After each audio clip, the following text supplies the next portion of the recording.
Don't miss the awesome Naruto stories my sister creates. Her last channel was hacked, so to stay in the loop, please subscribe to her new channel. It would mean a lot to her, and you won't regret it. Hello to all lovers of lemon scenes. I invite you all to my boosty so you can watch your favorite Naruto What If stories in complete comfort. A subscription to Naruto Lemon, the first video with a full lemon, is already on my boosty channel. Dare!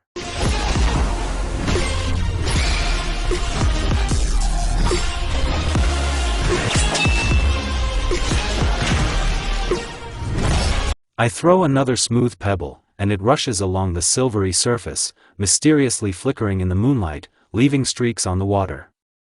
This kind of entertainment calms me down for a while, but wasting time is not what I really need right now. Need?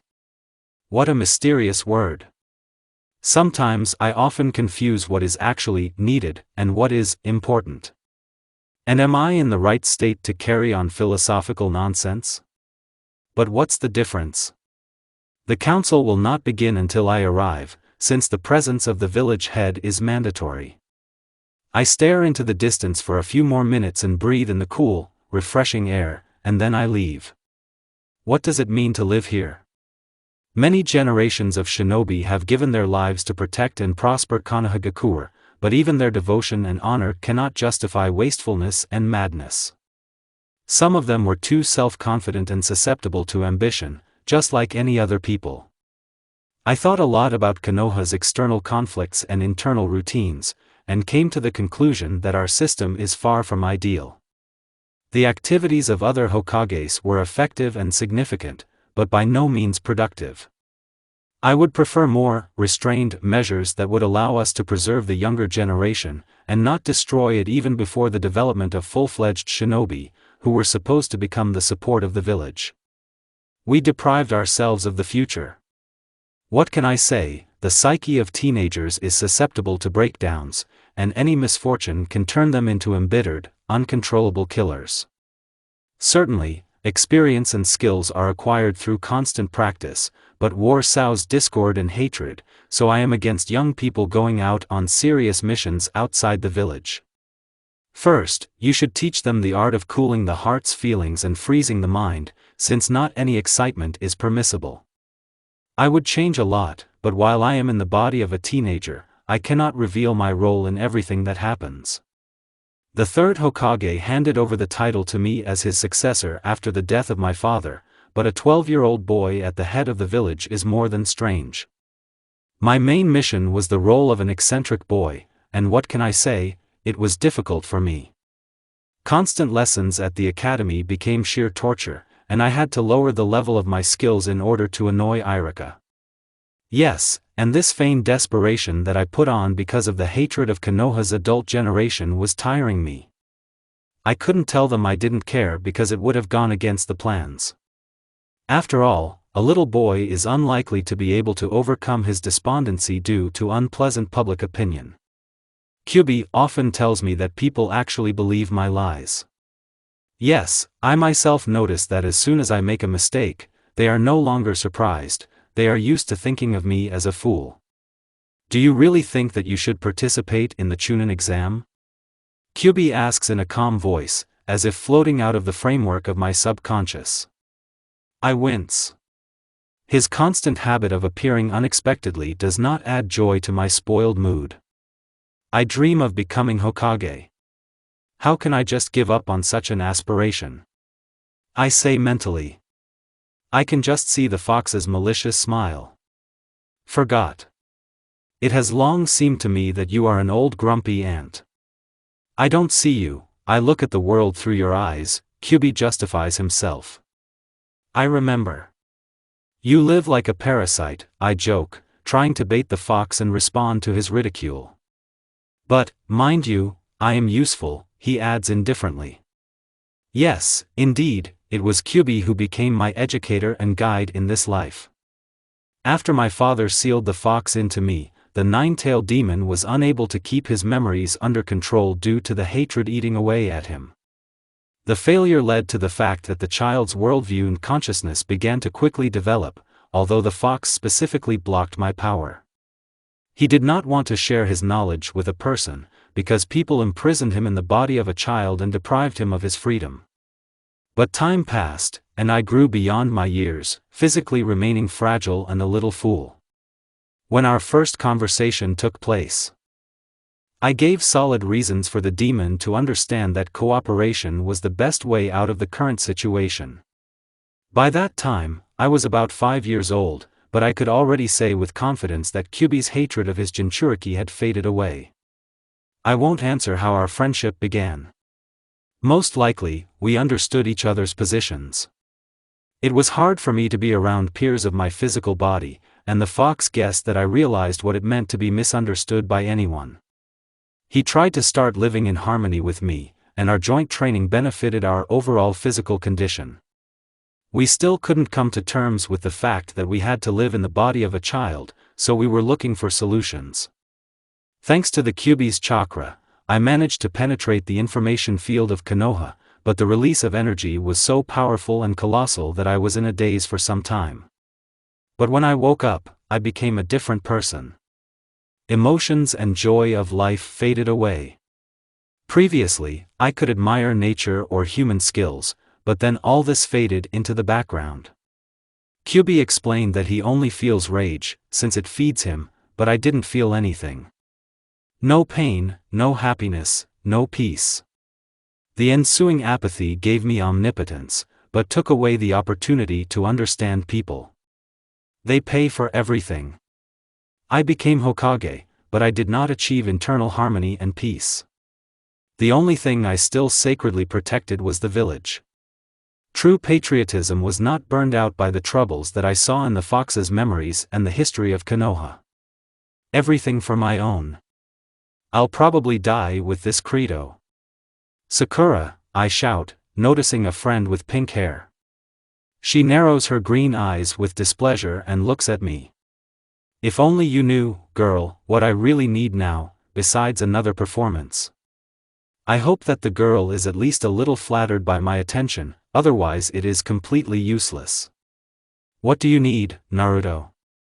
She asks sadly, not enjoying the company. How appropriate this question is, but I won't answer.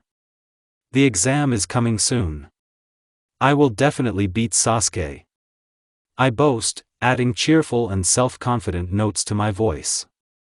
Kyubi chuckles quietly and falls silent in my subconscious. I don't think so, Naruto. Sasuke has been training for several days in a row. Yes, and he is the best shinobi in our team. Words about the object of adoration make the girl sigh from the romantic memories that roll over. Nonsense. I wave it off. Why do you wander around at night, Sakura? She blushes and starts wringing her hands. I can't sleep. It's strange that she doesn't want to tell me how she went to the Uchiha, and he refused to train with her. I know everything in my village. Good night, Sakura. I'll go home, I say goodbye. She's probably happy that the annoying boy is leaving. By the way, me too, but still I have to maintain interpersonal relationships with my peers. Tonight promises me an analysis of the mistakes, misfires and blunders of my subordinates at the council. They will probably appreciate my desire to take part in the exam, but they will warn me not to hurt the children.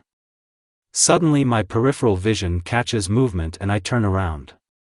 For some reason, the sudden appearance of the third is not surprising. He glances at me suspiciously, lighting his favorite pipe. Acrid smoke hits my nose, and I can't help but sneeze. Kurama is unbearably annoyed by the Hokage's habit of appearing unexpectedly, because the old man claims the fox's individual trick. What bothers me most is the concentrated silence of a wise man. You weren't in a hurry. The advisors met half an hour ago, and it seems their patience is not unlimited. You know that disrespect is worse than any other mistake. Sarutobi begins without greeting. He sometimes allows himself to read me boring lectures or give me small reprimands, and, I admit, this is not always so undeserved. I understand that they are in a hurry to relax after hard work. Have you sent out alerts to the other Kage that Konohagakure is ready to take responsibility for the exam? I ask in an indifferent voice. For those to whom I revealed myself, it was customary to see my real face without falsehood and without masquerade tinsel for others who ate my pretend bait. Yes, the day before yesterday. You, too, will express a desire to move up in rank? The old man already knows the answer. He walks slowly next to me and thinks about his own things. It would be strange if I refused. The whole village knows about my dream, I remember. Kurama's lips formed an ugly grin, indicating a sweet smile. Yes, I thought about that too. But we were recently informed that Orochimaru is showing remarkable interest in the exam, so we should be wary of the invasion of the Sanin's pawns, the old man warns. Sharply defined longitudinal wrinkles on the forehead and bridge of the third's nose make me understand that he is really worried. What? If the fugitive Nuke-Nin decided to please Konoha with his presence, then I will honor him by receiving him with dignity. However, no matter what Orochimaru's plans are, it's better for me to find out them from him as soon as possible. My participation in the exam becomes a necessity. A spy who will observe everything from the pawn field is much more useful than blind queens, I respond after thinking. Sarutobi nods in satisfaction, agreeing. It looks like we understand each other. We reach the building in silence. The night curtain hides part of the moon, and the dim light barely seeps onto the ground. From such lighting, the images of trees and houses are distorted and appear before us as ugly figures. The long corridor is empty, and I can hear the hoarse breathing of an old man wearily trailing behind me. He has outlived his strength, and the energy of life will soon leave him. I understand that he will persistently continue to engage in the affairs of the village, although the third's health does not allow this. Old age. Am I, too, destined to die utterly exhausted? We approach the secret meeting room of the council, and I open the massive door. The 5 counselors present bow their heads, paying respect to the strongest. I walk to my place at the head of the table and announce the beginning of the council. Few people know the ancient shinobi who are members of this council, since some of them never stood out in anything special and did not participate in the management of the village, so as not to give away their uniqueness, while others have long since died in the minds and memories of the population of Konoha. But old dogs, covered with dust and antiquity, and without special physical strength, could give a head start to the young in learning. Residents of Konoha believe that those close to the Hokage form an advisory body, and therefore are not aware of the existence of a secret council ruling the village. My advisors accepted me as a 7-year-old boy when Sarutobi brought my physical form into this gloomy room. They silently looked at the frail child, but age could not deceive them. In the blue eyes of the elders, they saw a pool, and behind it, the time that I absorbed with the memories of Kurama and Konoha, like a baby with its mother's milk. They never treated me with cordiality, but took me for granted. I later realized that they have 1 foot behind them, and no longer think like creatures of the sublunary world. Our discussion, tempered by the coldness and insensitivity of the parties, does not last long, and, having found themselves another food for thought related to the main affairs of the village, they retire. The faithful guardians of well-being leave the room in a menacing procession, and I lay my head on the table. Tired.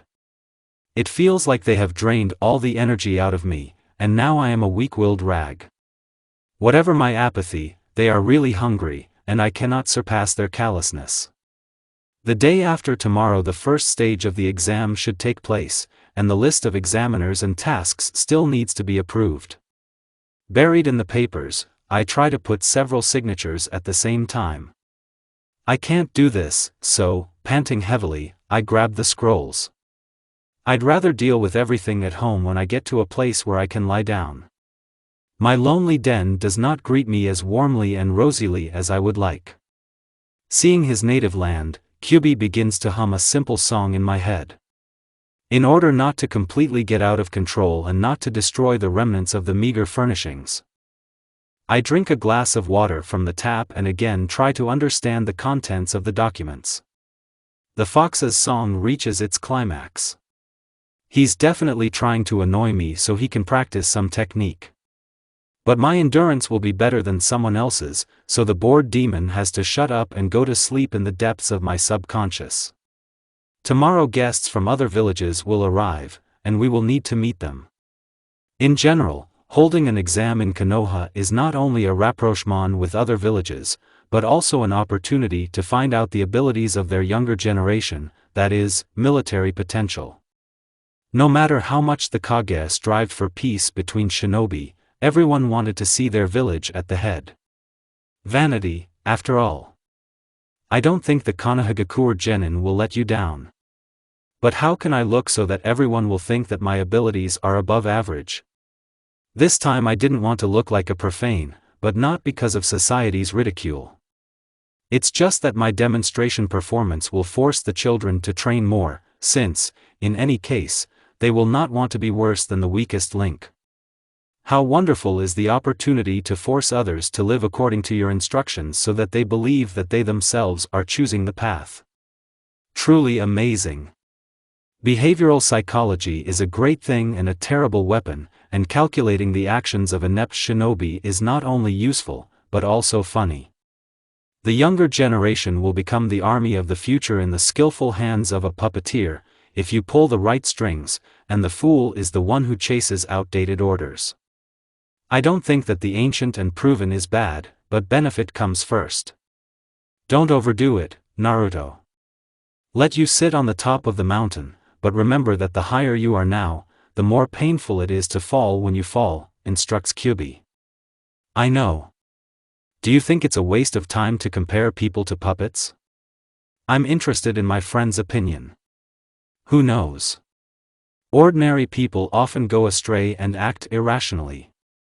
Don't go wrong with this. They think differently than you. The one who forgets about this is stupid, Kurama philosophizes. For now, all the figures are on my side. And a trump card in your pocket. I don't see any point in worrying. But you can't decide for them. You can't protect Konoha all the time. Bitter experience is also useful. You will learn to accept sacrifices, the fox advises. I disagree. Do you want me to let everything take its course? I don't regret the grief of others, but I don't want to become an executioner. I express my opinion, but Kurama grins. Our lives are an accident. In this chaos, where changes occur constantly, there is no place for rational arguments. You accept what you want as truth. Learn to be an observer. You are not their shepherd, which means you should not protect anyone. Fate is blind, know this. I almost slept through the team reception and training with Sasuke and Sakura. I had to show up to the third, having first put on a camouflage suit so that no one from the village would know that I was not training at all. Sarutobi was still afraid that Orochimaru would sneak into the exam along with groups of genin from other villages, so Kyubi and I had to control the opponent's chakra and skills. Regarding training with Hitaki, I found a way out a long time ago. Thanks to Kyubi's skills, together we were able to create a particularly strong clone. So while Tsutomi amused the shinobi with stupidity, Kurama and I were busy with the affairs of the village. Having created a clone and spent a lot of chakra on this technique, I send him to the bridge, where he should meet Sasuke and Sakura. I pull out a gray cloak and mask from the closet, and, having disguised my appearance, I go to the Hokage. On the way to Konoha headquarters, the most important task for me was that my person would not be noticed by shinobi. Moving quietly and hiding behind buildings, I meet a post at the main entrance. Saigu, the Hokage is waiting for you, one of the patrol relays the message, and I nod. The other shinobi knew me by this name, since the third often needed to see me in his office. With the condition that no one would have questions. Some of the shinobi who served in the ANBU were unknown to anyone, so, having obtained a mask and a cloak, I turned into a full-time employee of the unit. When I reach 3's office, I carefully knock and enter. The old man sits at the table and, with his head down, reads some papers. Saigu, Sarutobi says. We maintain secrecy, since there might be interested ears in the building. Did you bring the scrolls? Yes, Hokage, I answer, taking documents certified by my signature from my bag. Go to inspect the genin teams, the Hokage orders. I'm listening, I respond and go out. Teams from other villages had to register upon entering the village, and later confirm their participation at the headquarters where the exams were held. Kurama woke up and prepared to examine the genin. He was eager to scout out the enemy forces. I look at the crowd of people at the entrance and realize that a lot of participants came to the exam this year. Kurama, as if sensing the scent of power, drags me into the very middle. I try to catch the vibrations he felt, but I can't concentrate. Walking next to a group of young shinobi, the fox stops me. He's literally screaming in my thoughts. I sensed a related chakra. It's a bijou, Naruto, he warns. Bijou? I asked again, surprised. But why would the village send out its main power? It's stupid, unless. You're thinking correctly. Unless it's a guarantee to defeat the enemy village's troops, Kurama finishes. But they should know that Konoha has the 9 tails. I guess. What if Konoha is lying? If you don't take a risk, you won't be convinced, the fox laughs. Find the Jinchuriki, Kurama, I ask. It's as easy as shelling pears. He's in front of you. I look up and meet the empty gaze of the red-haired boy. Shikaku. Like a one-tailed animal that is always hungry, the fox reflects. This is not good. But I can't send them out of the village, I say, and the fox agrees. You have the ability to control his actions. By the way, about the exam, are you going to participate yourself or will you send a clone?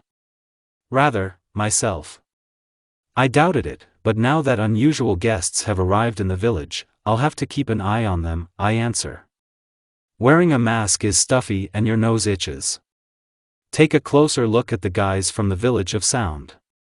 They really reek of the snake Sanin's chakra, recalls Kurama. Really pawns? But Sarutobi was not mistaken, I remember with gratitude the old man's suspicion. The clone almost fell into a waterfall. Sasuke pulled him out, the fox laughs. Thank you, boy. I completely forgot that I was separated today. The check of the arrivals ended quickly, and I went to the clone to destroy it. Approaching the street where my clumsy fool was standing, I felt an alien presence. And sure enough, next to the guys from Konoha stood Genin from Sand. A tall guy with a painted face was holding Sarutobi's granddaughter by the collar, and my clone was trying to clumsily attack. Because of my ambush, I also observed the actions of the others, not wanting to interfere with the performance. So, Sasuke, who appeared on the tree, throws a stone at the guy's hand, and the latter lets go of Konohamaru. The Sand Genin is furious, Naruto is depressed, Sakura looks at Sasuke enthusiastically. A battle ensues. But suddenly a recent acquaintance of mine appears on the tree. He indifferently surveys the situation. So, Jinchuriki of the Sand. But why is Sand going to do something dirty? Surely not in revenge for the long-past war. Okay, Gaara, the older guy fawns. Gaara of the Sand. Well, not bad.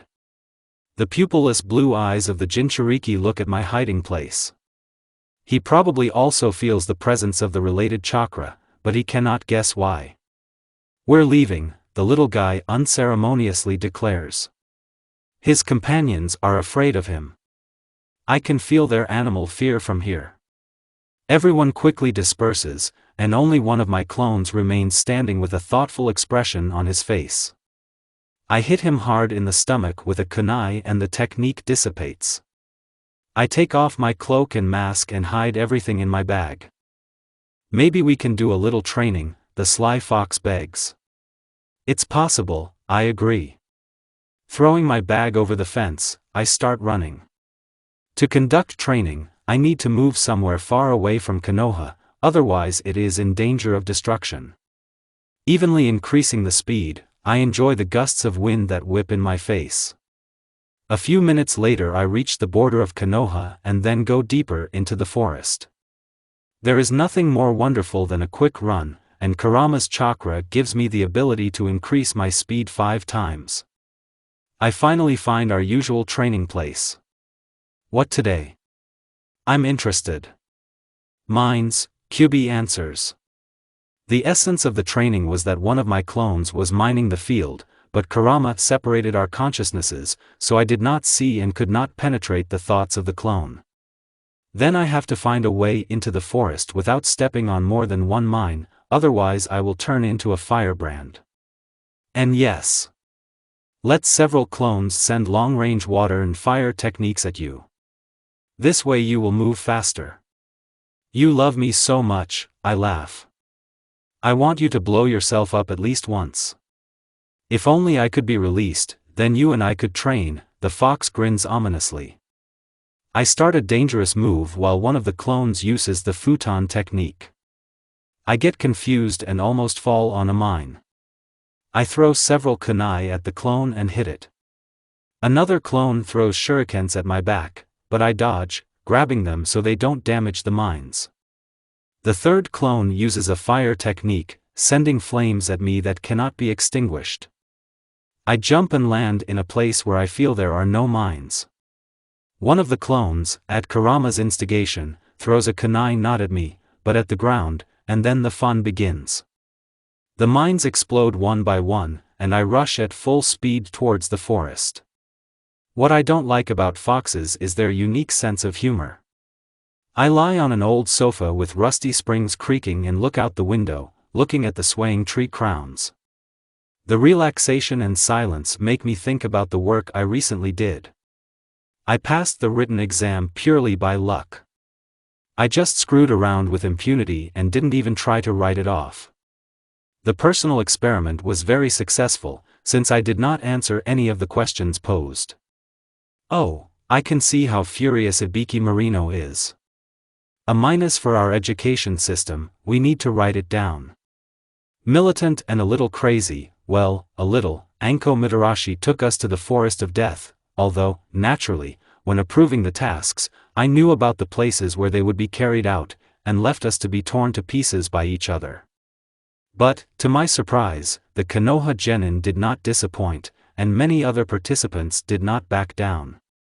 I once again fell into the role of a stupid loser, so Sasuke and Sakura cursed me as soon as the right opportunity arose, and constantly nudged me on the road. In general, I could say with confidence that the exam stage passed without any incidents, although, as usual, something had to go wrong, according to the law of the genre. Orochimaru quickly gave himself away and sent my body on a long flight over a picturesque area, but thanks to my natural indifference, I endured the humiliation and did not rush into the attack. As it turned out, the Sannin was interested in the object of worship of dearest Sakura. I hope they somehow share the poor Uchiha. I am for serial cloning of Sasuke.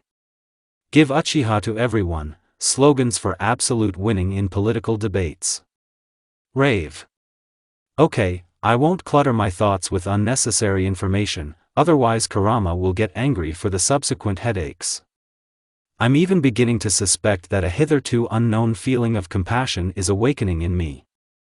Leaving the kids to show courage in the battle with the genin from sound, I went into the depths of my own subconscious to bet on someone's victory and start a discussion with the fox. We watched with pleasure the struggle, dedication and pathos of Sakura's performance, and then honestly, mentally, clapped our hands, seeing the power of the Uchiha of this world. The dispute ended in a draw. We didn't doubt Sasuke. While the kids were making peace, hugging, helping each other and, most importantly, not paying attention to me, I decided to create a clone and sneak away to look at the other participants.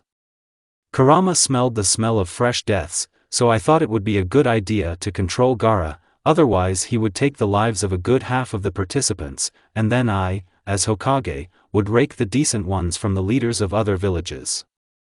Oh, heartbroken women are the worst of all. Then you can't run away, because they will fill you with tears and trample you. I didn't want to receive undeservedly, and I hurried to get to the San-Genin. Exactly. Who will teach the boy cleanliness, huh? I understand that he wanted to effectively deal with his opponents, but it was not necessary to crush them in the air, so that all the pieces of the carcass would fly to the ground. Bloody rain, how pathetic. Poor Kiba almost lost consciousness. Hinata was on the verge of hysterics.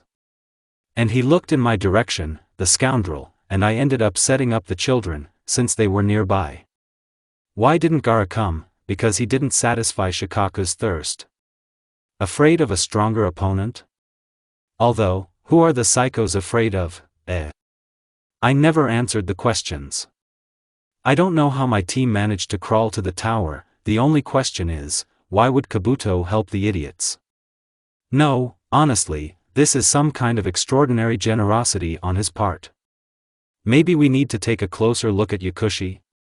I really hoped that after the past ordeal they would leave us alone, but we were only dreaming about it.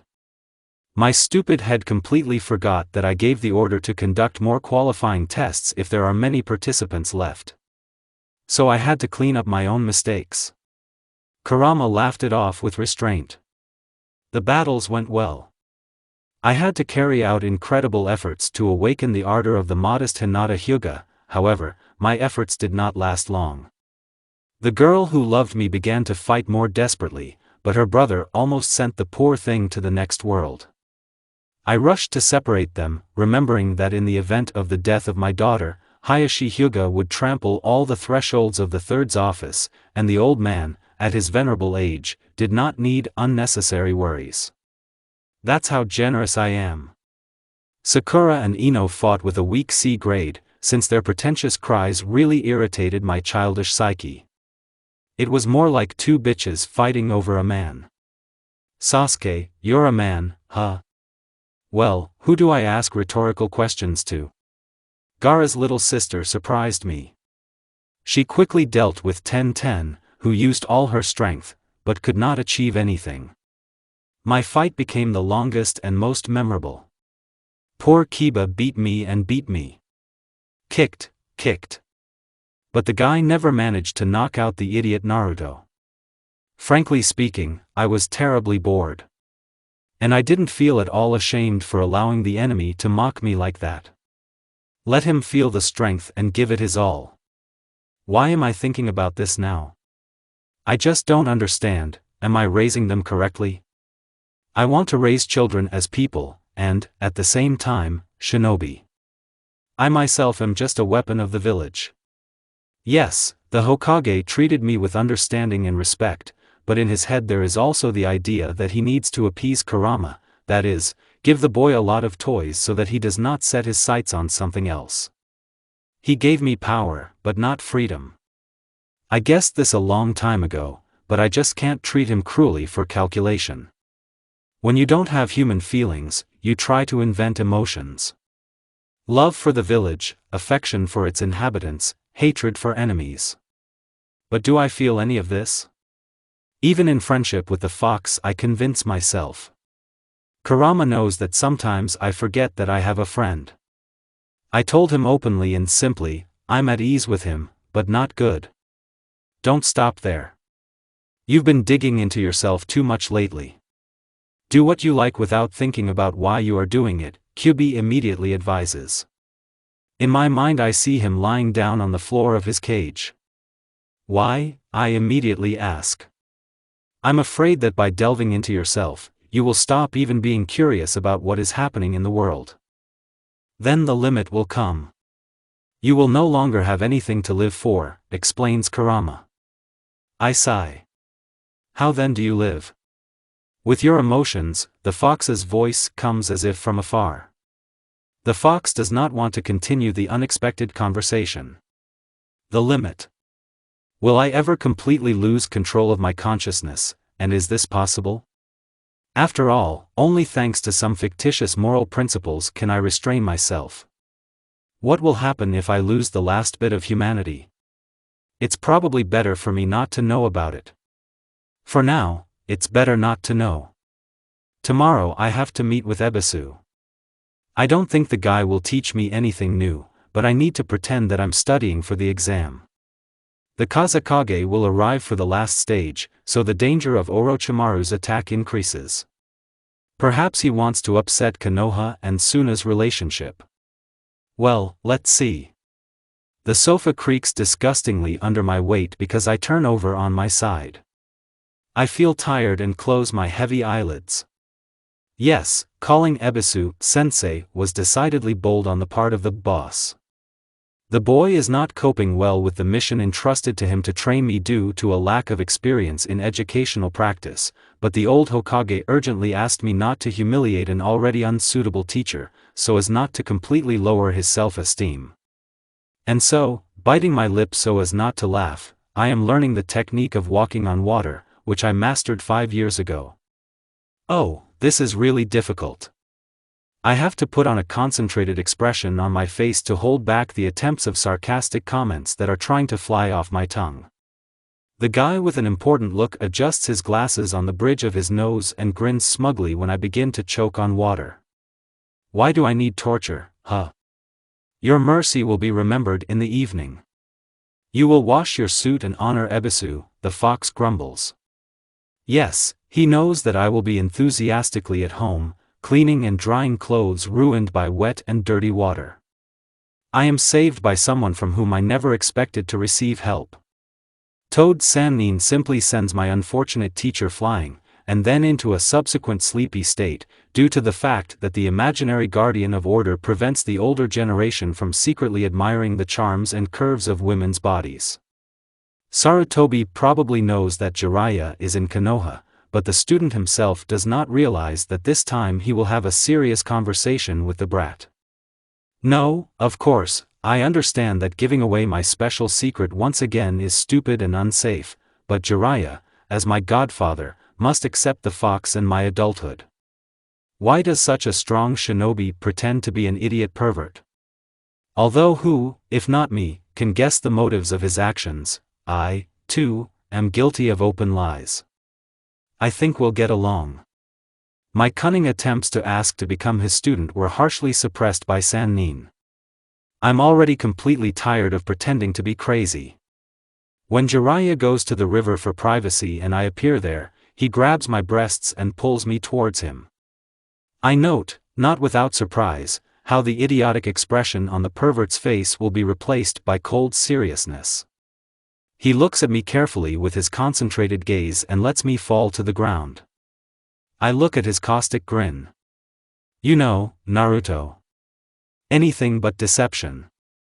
Your aquamarine eyes truly shine with the wisdom of a fox, Jiraiya understands. Yes, I'm actually older than I look. Is it that noticeable? I ask without confusion, without taking my eyes off Sannin's face. The hermit cannot stand it and lowers his gaze. I always win in staring contests. No, only if you know what you're looking for, Jiraiya states and sits down. I drop down next to him. He peers into the blue sky, across which cirrus clouds float in a line.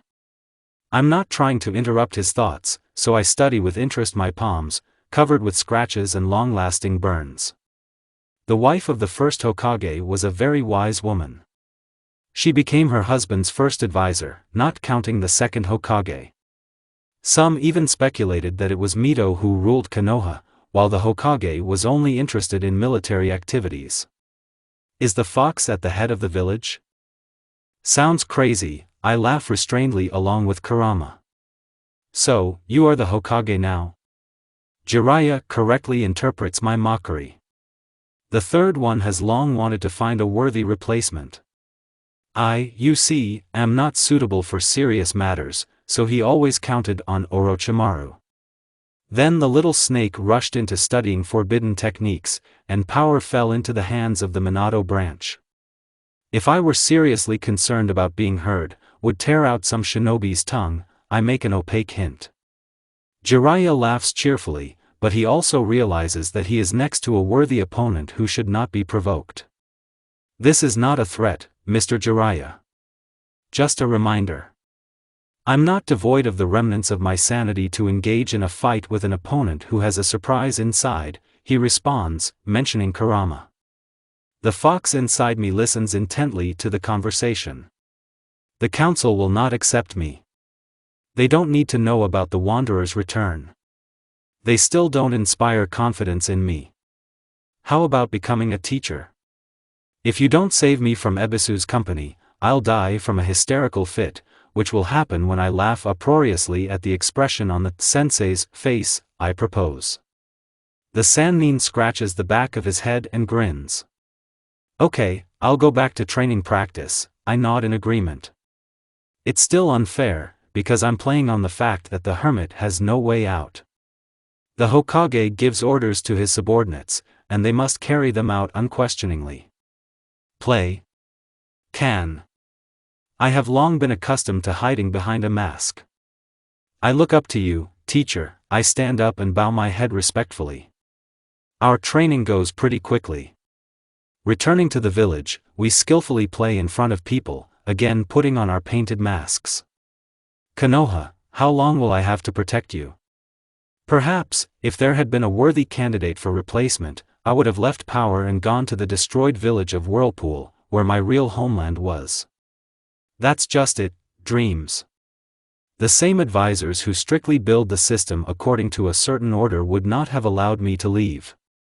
If I refuse, I will be recognized as a failure in the system and destroyed. Will I be able to resist the combined forces of unknown opponents? Don't think.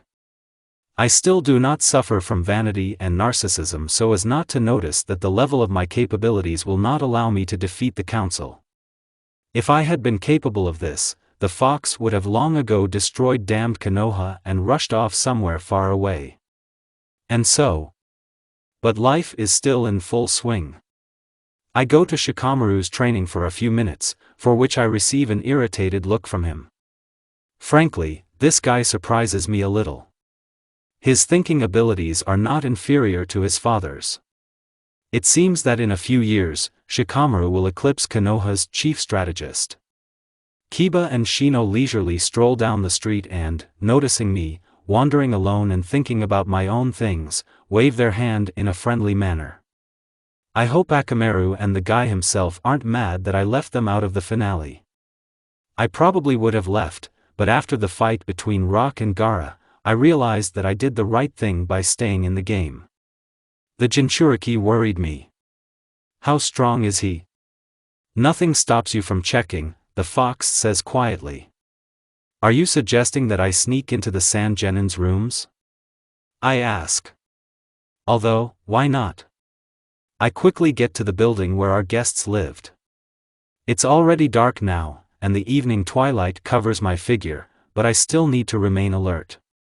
I listen to the rustling and crackling of cicadas in the bushes, and then I make my way along the drainpipe to the eaves.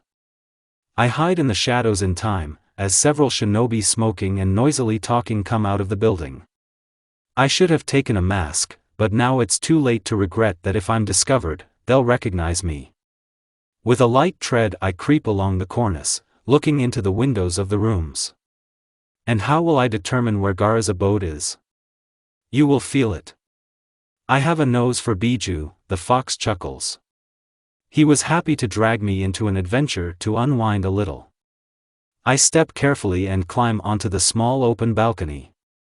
It will probably be more convenient to move along the corridors. The dim light of the lamps allows me to hide in the shadows. There must be shinobi in the dining room or living room because I can't hear any movement in the rooms. I almost hit the flower pot, but I grab it in time. Now there would be a roar. I reproach myself for being slow, but the fox laughs cheerfully with his barking, wheezing laugh, which can scare people away. I notice nameplates on the doors. Well, it's even easier. I find Gaara's room and unceremoniously throw open the door. For some reason I completely stop thinking about being careful, but, fortunately, there is no one in the room. I get used to the darkness and look around. A standard hotel room set, made in pastel colors, but I don't notice the lived-in feel here. Everything seems somehow uncomfortable and unnatural, as if the owner of the room does not live here. I confirm my assumptions when I see that the bed is still not made, and the bed linen lies in an untouched pile in the corner. Is he even sleeping? Have you noticed any black bags under our friend's eyes? He got them from lack of sleep. You see, Shikaku was the most insatiable of us and did not like to sleep. He was constantly looking for victims, explains the fox, examining the situation with my eyes. No wonder Gaara is crazy. What we saw in the forest of death looked like an insensitive murder. I sink into a chair, hoping that the Jinchuriki will return to the room. My desire to talk to him increased. I may not be the only one who suffers from the problem of incompatibility between body and mind. And if this is so, then 2 heads are better than 1. 4. Kurama corrects. The door creaked quietly, and the light from the window fell on the newcomer, illuminating the insane face of its owner. I was not afraid when the cold gaze of empty eyes slid over me.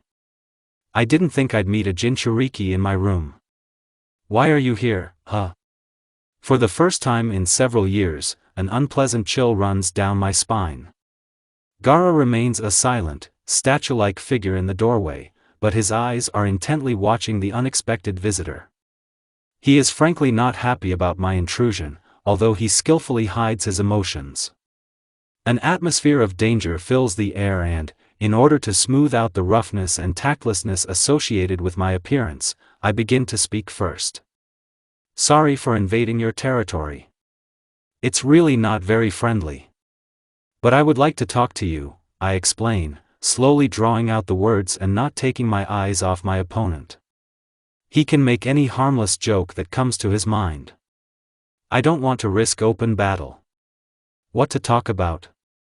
Giving an expression of slight interest, he closes the door and, stealthily, walks into the room. He seems a little annoyed by my gaze, so Gaara lowers his pale eyes to the floor and sits down on the bed. About your internal state. I wondered, do other Jinchuriki mature as quickly as I do? I'm honestly telling you the secret. I don't risk anything. If Gaara is no longer a teenager internally, it is not beneficial for him to surrender me and himself at the same time. Otherwise, he will consider Naruto Uzumaki an obvious psycho, but this point will only add to my already rich biography. And how will you check if I'm lying? I can answer in different ways, Gaara grinned sparingly, correctly noticing the flaw in my reasoning. I have nothing to cover. Kurama won't mind looking into your soul. However, everything is already clear to me. You've been pretending to be a child for a long time. I answer my own main question. And what? What does this knowledge give you? Strength, power?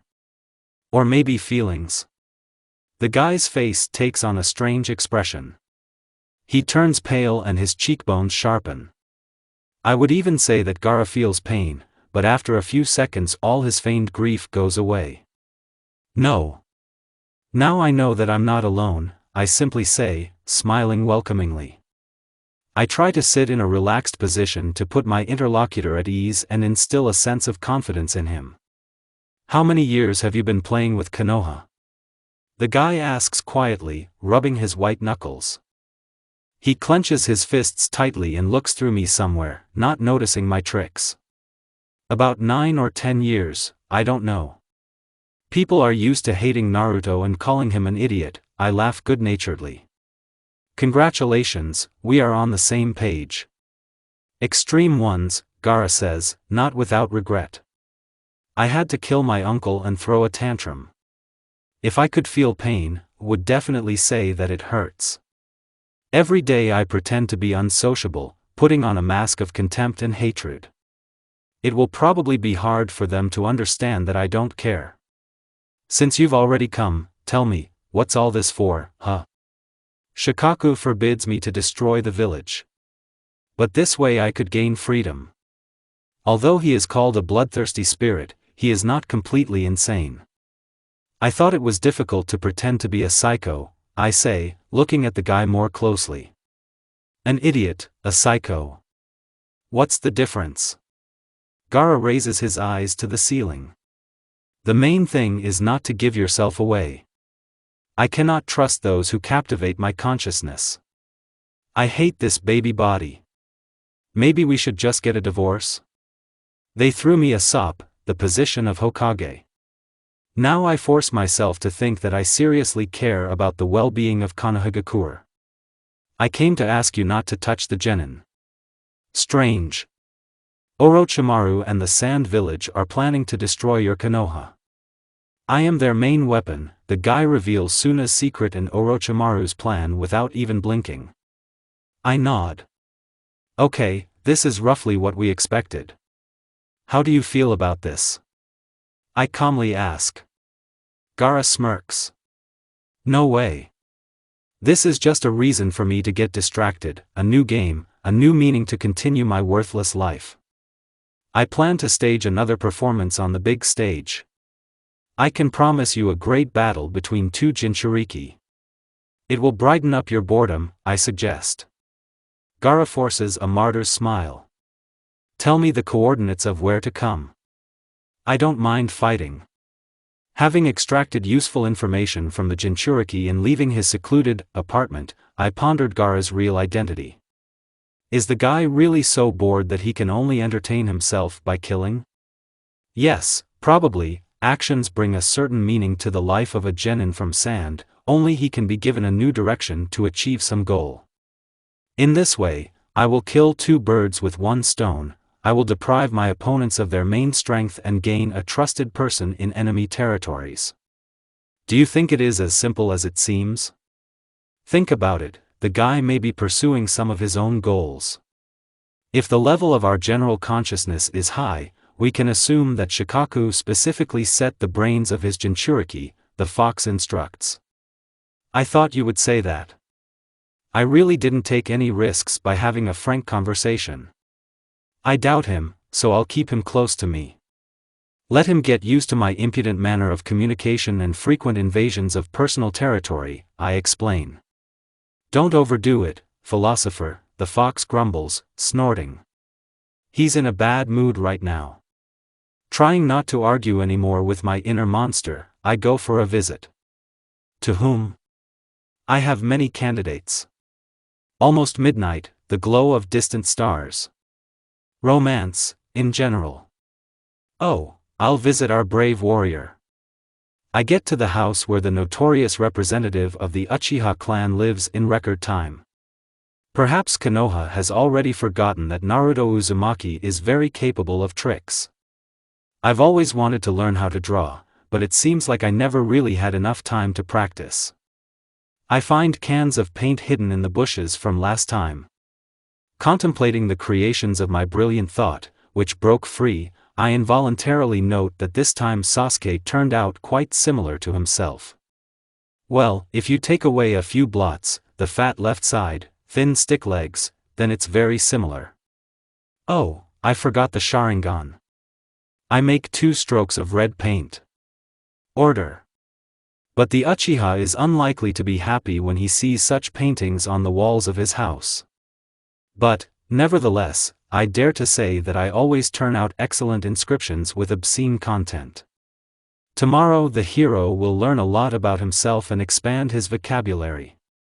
Everything to improve the level of education of young people. That's what I'm all about. The day didn't go well at all. I woke up on time, which, frankly speaking, I was very happy about, but still could not have breakfast in peace, since a crimson and angry Sasuke showed up to me and smashed the door. Otherwise, would not have paid attention to his spectacular appearance, only now I would have to allocate a significant part of my meager budget for a new door to my humble abode. Of course, I get paid my allowance in sealed envelopes, but even after becoming Hokage, I don't get much extra. Adult uncles expect that the little boy does not need anything. If only they could see Kurama's requests. Why does the fox sealed inside me need a huge bowl that I ordered secretly so as not to arouse suspicion? He won't even be able to eat from it. He constantly grumbles that there is money in the house and his things are lying around, but I spent a tidy sum on his amusement. That's why I look at Sasuke somewhat absent-mindedly. It seems that my eye is twitching nervously, and I will soon be overcome by fictional hysteria. No, really, at such moments a feeling of evil attitude towards early visitors awakens in me. Naruto. This sleepy semblance of a shinobi shouts, waving his arms in front of my dissatisfied face. What have you done to my house? Are you with mine? I ask, glancing sideways at the broken door. Sasuke falls silent, apparently having tempered his ardor. We both glance sideways at the empty opening where a roughly whitewashed door had previously stood. Are you kidding me? Looks like I'm not the only one close to hysterics. If you don't remove the cartoons from the walls now, I will report the incident to the Hokage. Or better yet, I'll beat you and drag you into the yard by your ears. Why did you decide it was me? I ask, smiling. Both Sasuke's eyes twitch. How will he drag me by the ears? Who else? Good question. No, really, it's good. Who knows? I say. The Uchiha studies my face skeptically, hoping to look like a grin. But I can withstand the gloomy look. Maybe some of the arriving shinobi are also art admirers? You're the only one who draws on the walls of the village, Sasuke asserts, not believing my reasoning. Yes, in our time art is not appreciated at all. Should you become an artist? Kurama, what's wrong with me today? I ask the fox while Sasuke, thinking, wanders around the room. This is an emotion. Irritation, Naruto. Congratulations, you are starting to feel and be sarcastic. Maybe this is somehow connected with lack of sleep, the fox mumbles in my mind in a monotonous lecturer's voice. And it's true. Only now I notice the surging fatigue. And also training. Okay, Sasuke, I motion for him to come to me. The guy raises his eyebrows. Let's go. Just think, who besides me could paint the walls? Maybe Gaara? He looks at you strangely, and he has kanji on his forehead. It's immediately obvious that he's a creative person. Let's cover up the issue with the door. Go, I put the guest out the door. Although, how through the door? Over the threshold. The guy looks at me crazy and, impressed by the unexpected change in the impulsive Naruto, scratches the back of his head and leaves. I somehow open the door and begin to get ready for training with Jiraiya. The final stage will take place in a couple of days, and I still need to run to the old man and sign all the documents. I'm a paper worm. When the third dies, I will find a new Hokage who will sign all the notes. Everything would be fine, but the arrival of the Kazekage and Orochimaru's plan are just around the corner. We need to notify the third and management. Then Sarutobi will demand from me a detailed strategy of action, and I will say the catchphrase, improvisation is our everything, which I say as often as, youth is our everything or ramen is our everything. In general, I might have thought about battle tactics, but I didn't want to break up with all my affairs. Jiraiya is waiting for me under the cherry tree, whose branches create a cozy penumbra for the hermit. He writes something in his notebook again. Do these books really bring him pleasure, or are they just another cover? I slowly approach him. The hermit raises his head in time and grins. You can't fool him. Only the eyes, in contrast to the simple-minded smile, warily watch my person. Doesn't trust. Your old friend is up to a dirty deal, I whisper, climbing under the tree to Jiraiya. He looks at me in surprise. Probably an attack on Konoha, states the toad Sannin. I nod. He was always somewhat predictable with his delusions of grandeur and immortality. Exactly. I think I won't give orders to prepare the population for a disaster yet, I decide. Sannin looks at me strangely. If Orochimaru's attack is strong, many will die. You do not care? I will not reply. I can't lie. It's just that Kurama and I agreed that I would stop being a shepherd for foolish sheep. Let everyone learn from their mistakes. Who better than you should know about this, I say dryly, leaning my back against a thin tree trunk.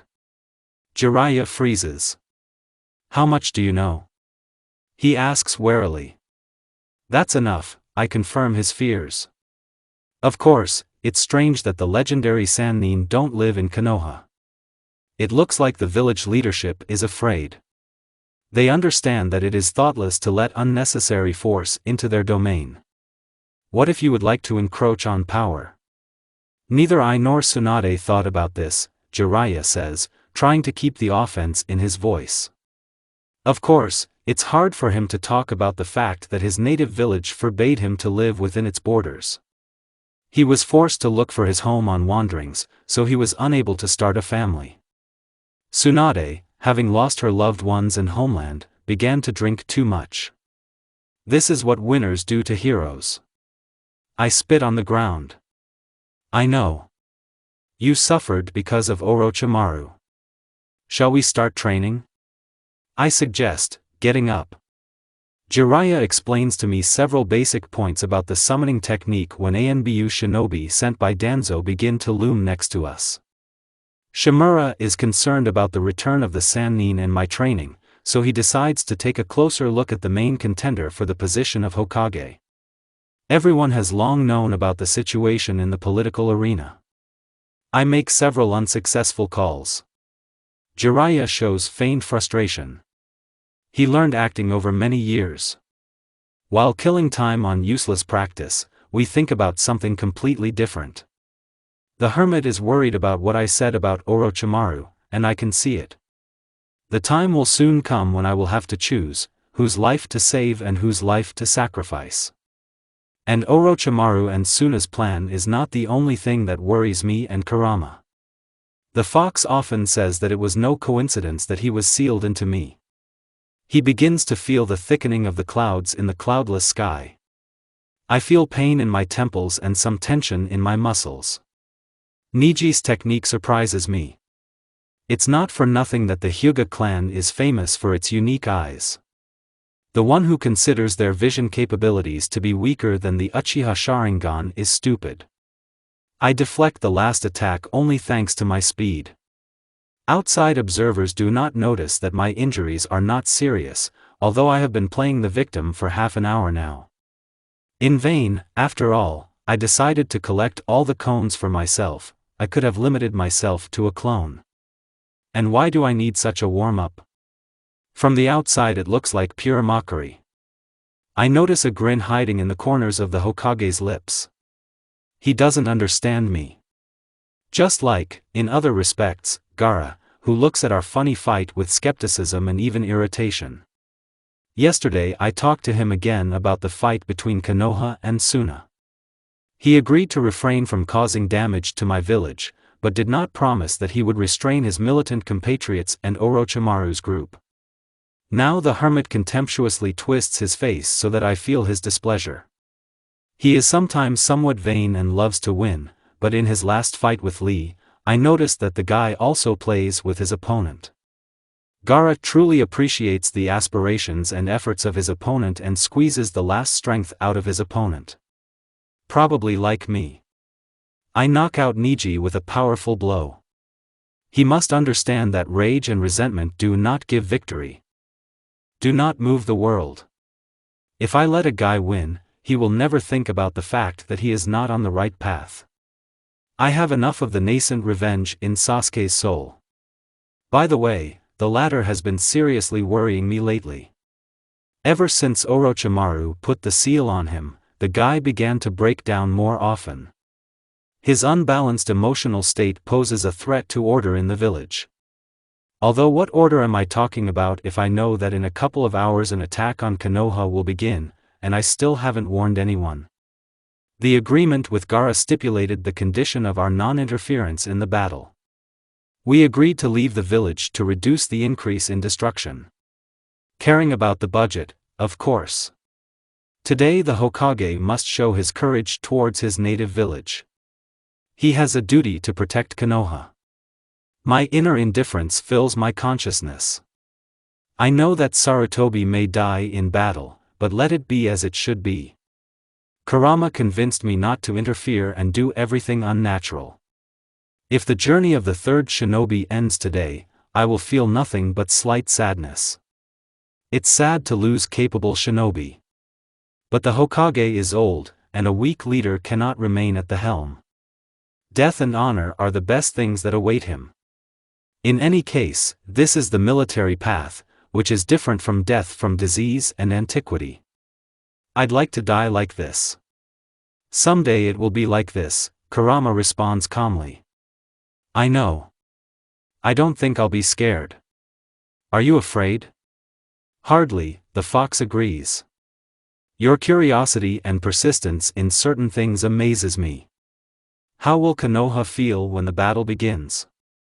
Will she roar from a crowd of thousands or curse the management for their oversight? How will they suffer? I want to see their pain and despair. Not to enjoy, but simply to understand them. See the suffering and taste it to the fullest. Will my grave philosophy really force me to admire the moment of death and fear on peaceful faces? This is stupid, stupid. I will learn to use people like chess pieces. The shattered pawns will be the first to fly off the board. But they have families. Maybe today one of the peers of my physical shell will die. Will I see myself in their dead bodies? How far can you go in search of emotions? But I'm still just at the beginning. It's never too late to turn back. Leave the village its fragile peace. No. Someday grief will overtake them, so I will test their resilience now. You think a lot. A lot, Kurama laughs. For the first time, his laughter seems irritable and intrusive to me. You'll just see what happens. I think about guilt and the correctness of my actions. Will I not be overtaken by repentance? Gaara kills every week for breakfast and lunch, without skipping the holidays. How does he feel? Nothing. Does this mean that you are offering me a radical method for finding myself? I ask, despite the arena where the battle between Sasuke and Gaara began. You chose him from many others a long time ago, the fox grins in my mind. I look up from my thoughts and stare blankly at the fighting shinobi.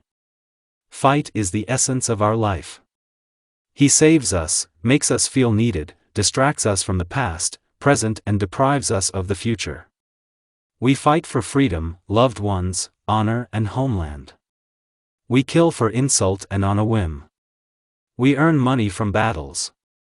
Generations of shinobi grow into fighting generations. We consider ourselves warriors, believe in justice and are looking for our own special path. But I see that all this is useless. Our lives have no meaning. Long gone. We force ourselves to invent goals and dreams for ourselves, flattering and deceiving our own minds. Something needs to change. Maybe I created in my mind the image of myself as a pioneer? Maybe my path is to lead others by deception? I will become an observer. The hand that moves chess. The force that knocks down queens. The attack by Orochimaru and his minions begins suddenly. Shinobi from Konoha, sitting in the stands and peacefully watching the youth fights, suddenly fall asleep, and I understand that the main action is about to unfold. Out of the corner of my eye I notice how Gaara portrays a fit of helplessness that allegedly appeared from the battle with Sasuke. So that his relatives would drag him outside the village in order to save him from persecution. By the way, the Uchiha, seeing the shameful escape of his opponent, goes after him in order to finish him off. I don't know if Gaara warned his brother and sister about simulating his beating or improvised it, but it seems to me that he makes it clear that he is ready for our mock fight. I dodge a kunai flying near the left side of my face. Some brave shinobi gets hit in the stomach and falls, choking on his own blood. Spleen rupture, Kurama released a lot of chakra. I straighten my white knuckles. I manage to notice that a powerful barrier has been erected on the roof of one of the buildings, sparkling from the amount of chakra used. The fox's sense of smell allows one to detect the presence of the snake Sanin's persona. Orochimaru must have prepared well for the battle with the third, since he decided to engage in battle with Sarutobi without pawns. ANBU members stand helplessly next to the barrier and try to make out the hunched figure of the third. They appreciate him. It's as if I feel the mocking gaze of the Hokage's small, tenacious eyes, saying, "What, have you decided to check it out?" I brush off the obsession. "Good luck, third."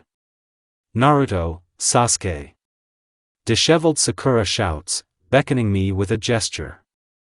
There was an expression of despair on the girl's face. She fears for her dark-haired prince. "I'm coming," I shout and start moving. Lively scenes of battles unfold on the streets of the village. Some shinobi from Konoha is being pressed by rivals, but with my speed I knock them down with ordinary steps. Sakura loses sight of me for a few minutes, but notices Shikamaru, who is shouting something to him, waving his arms. Among the general chaos, it is difficult to see the guys, and I try to pass between the fighters without hitting anyone. Today is the day of their life and death, a turning point in their destinies. "Naruto, faster!" The pink-haired girl screams heartrendingly. She's on edge. I even feel sorry for her. Now Sakura is wringing her skinny arms. I see a plea appear in the girl's big eyes.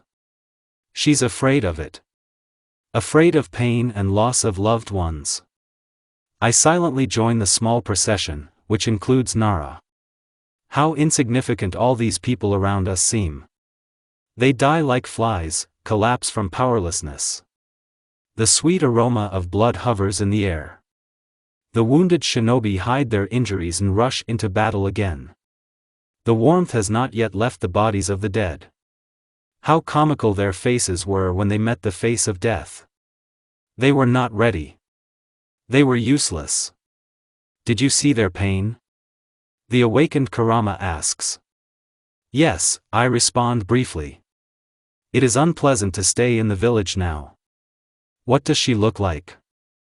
The fox asks a strange question. To pointlessness.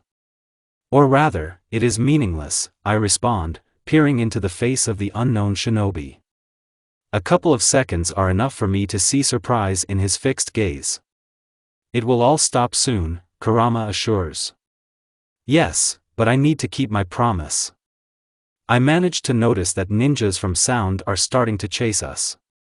Nara stays behind, trying to prepare a trap for the intruders. I generally like Shikamaru for his resourcefulness and flexible mind. Let's hope that one day he will follow in his father's footsteps. Having given us the opportunity to calmly continue the pursuit of the Uchiha, Nara calculated everything correctly. I'm sure Gaara isn't the kind of guy who likes to wait long. If I'm late, he might want to test the Uchiha, and I'm afraid Sasuke will get a lot of broken bones. I would not like to communicate with his brother. The Hokage's stories about Itachi were more than enough. I was always interested in the history of the Uchiha clan, since Kurama said that Madara could subjugate the fox to himself. Both the Nine Tails and I did not like this situation, because the capabilities of the Sharingan had not been fully explored. The day would come when Sasuke began to control Kurama, and I would rush around. To gather more information, naturally, Kurama looked for ancient scrolls and interrogated the third with passion. So I knew enough about Itachi Uchiha, and to be honest, the young shinobi seemed strong and very gifted to me.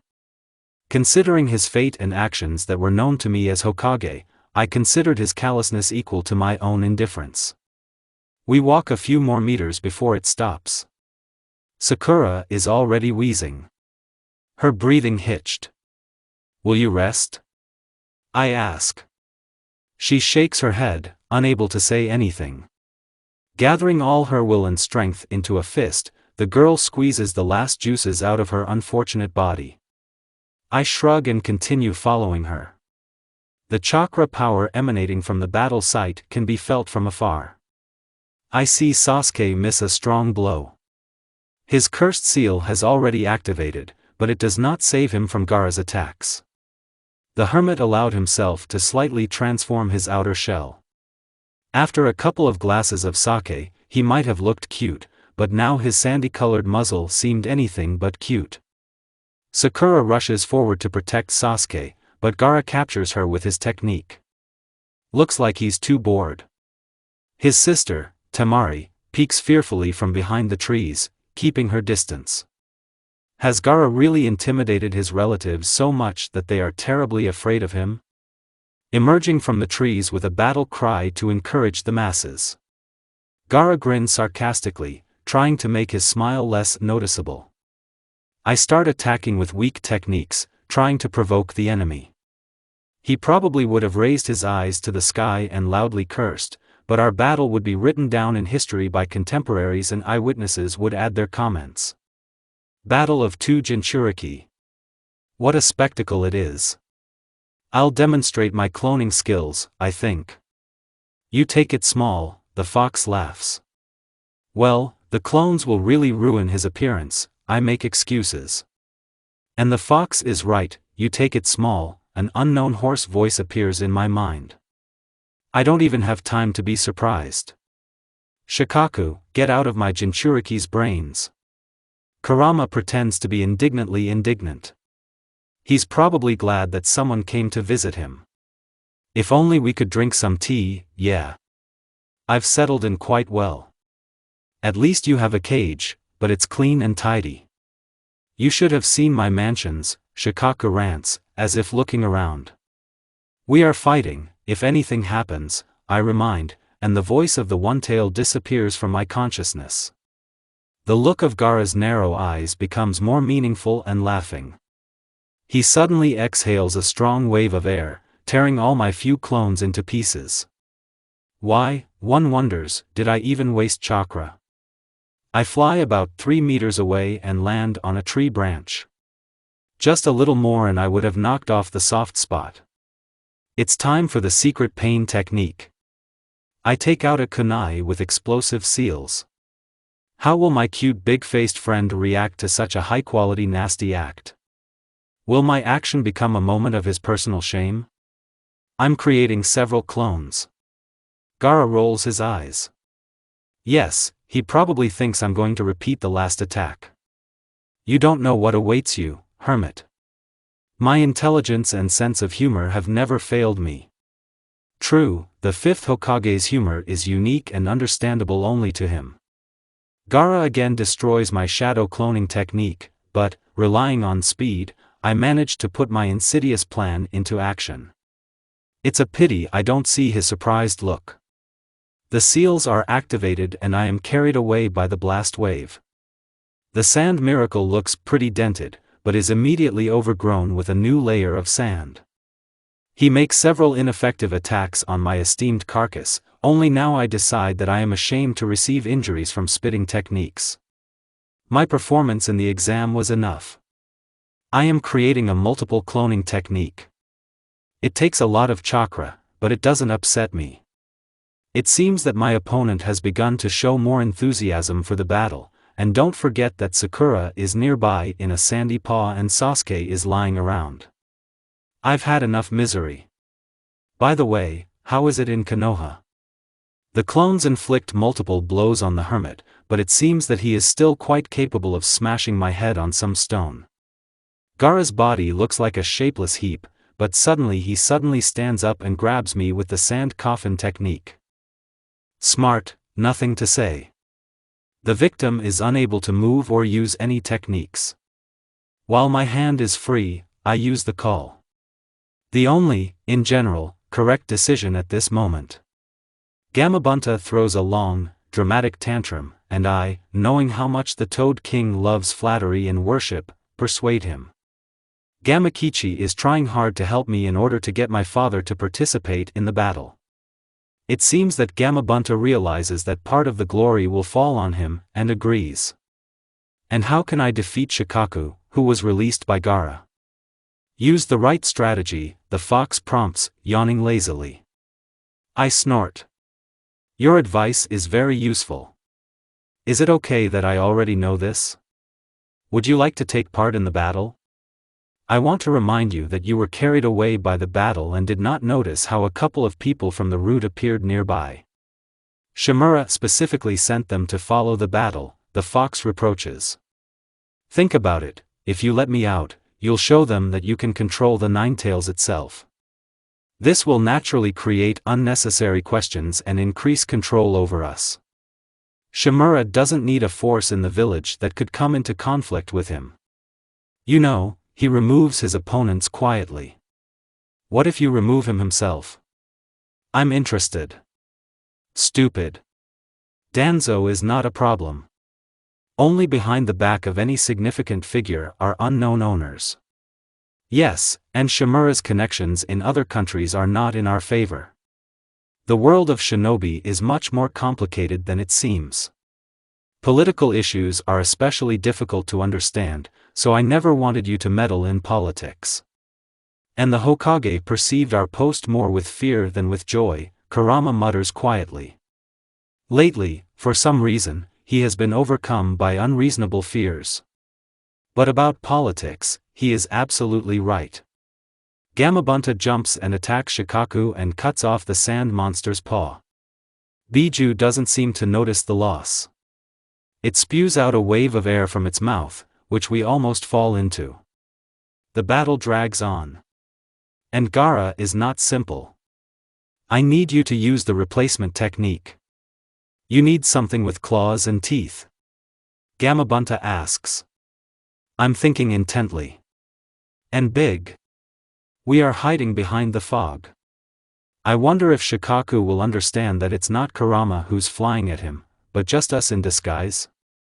The picture is probably really amazing. Two giant Biju are fighting, destroying everything around them. The pseudo-fox bites into the opponent's flesh and pushes him back. The technology is dissipating. Gamabunta barely keeps the one tail from moving. I jump off and rush towards Gaara. It seems that despite the guy's friendship with the Biju, Shikaku makes great use of Gaara. I understand that the hermit is now obsessed with murder. No one will get my carcass, buddy. My last blow to the cheekbone didn't bring the guy to his senses, so I'll try again. He definitely played too hard. Empty eyes look hostile. The sand starts to suck me in. Gamabunta wraps its slimy tongue around me and I wince. But Gaara doesn't back down and starts laughing.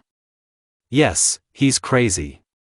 I'll hand it over to the hospital for testing when I've trimmed it down to a steak. Kurama gives me part of his explosive chakra, and I, feeling a surge of strength, run to Gaara. The guy uses the technique and sand ribbons wrap around my arms. Here you go, asshole. I rush forward and without thinking twice, I hit my head on his forehead. To blow his brains out. A drop of wet blood falls on your nose. Gaara freezes and Shikaku's powerful torso collapses.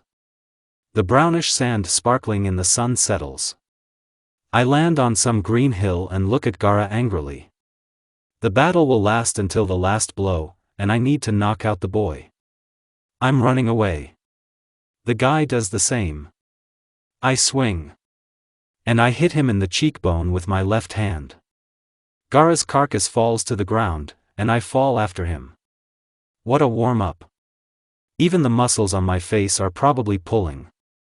I put on a heroic expression and crawl towards the hermit. He smiles vaguely. He regrets that he lost, but the fight was worthy. A hand on my shoulder stops me. That's enough, the guy says picturesquely. I wonder if he feels sorry for me now or not.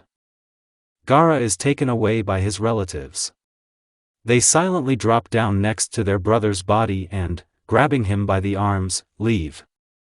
I carefully peer into the shadow of the forest behind Sasuke and see masks flashing by. Root. Well, you've seen the show put on for you. At least Konoha didn't suffer from Gaara, and I won't have to extort investments from wealthy people for the budget. But still, it's good to live and fight. I don't know what I would have done if I hadn't been born a shinobi. Would you plow the land or sow the salls? Cooked ramen or raised children? All this is not for me, not for me. Although, I admit, there is a lot of meaninglessness in my life, but I would not exchange it for anything. I may be used to enduring pain and licking my wounds. And what about the victory celebration? Incomparable to anything. Tomorrow the advisors will give me a grand scolding for not preventing the threat. I will silently bow my head and listen to them, but not a single word will remain in my heart. I'll go outside, put on a stupid mask and move on with my life. Jiraiya will start chattering about his new romance again, loud enough for everyone sent to keep an eye on us to hear. Kurama will demand a new bowl from the catalog and I will grumble and buy it. Having unwinded a little today, I will return to a routine and meaningless life. Why seek philosophical truths if you don't know why you live? I realized this today. I realized that both Gaara and I have no purpose on this earth. Maybe we are just vessels for power? Maybe.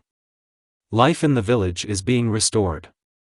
Several long days passed, and the residents of Konoha, having wiped away the grimaces of pain and despair from their faces, began their daily work. Many drown the grief of loss in the salty, sticky sweat that comes from constant physical labor. They don't notice that they are already too exhausted, because lately they have not been paying attention to the body's complaints. It's easier for them not to think at all and not to feel sorry for themselves, so as not to start awakening emotions and mourning losses again. A strong tribe, hardened by battle and death, carried a burden of sorrow on its shoulders. And I experienced the pangs of conscience. I felt sorry and offended. It's a pity that I deprived my family of fathers and sons. It's a shame that he acted so stupidly, while constantly boasting about his own intelligence. I should not have used other people's lives for my own pleasure, because life is given and taken away by heaven. I did not live up to the mission assigned to myself. Thanks to the dead, now I understand. The Hokage's funeral was solemn and somber. I bowed before the old man's coffin, noting that death had made him even more fragile and defenseless. Sarutobi's face acquired the expression of a person who has learned the deep, sacred truth. Well, I won't be able to share it with him. Orochimaru's minions disappeared from the village almost immediately. The snake Sannin himself did not stay long. He drawled and, without skimping on words, cursed his former teacher, who had taken away his ability to use hand seals. With his snake tail between his legs and his head down, Orochimaru, like a beaten dog, retreated to his lair with Kabuto's mongrel. He never gained absolute power. However, now I have learned the essence of the words of the third Hokage. To rule Konoha, you need to be loyal to it. Kurama didn't want to communicate with me. No, he was not offended. The fox reflected on the correctness of our decision, and I saw fragments of his colorful memories. And the wise are probably wrong. But I wouldn't stop if I had this opportunity to test people again. If I felt sorry for them now, if I went back in time, I wouldn't help them. Perhaps heartless, but only right. Over time, you realize that the extreme poles, rightly and wrongly, fit into one word: need. It's necessary. To whom? I won't answer.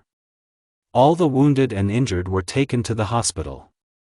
I slept the whole day without moving, and in the morning I created a clone and retreated from the hospital.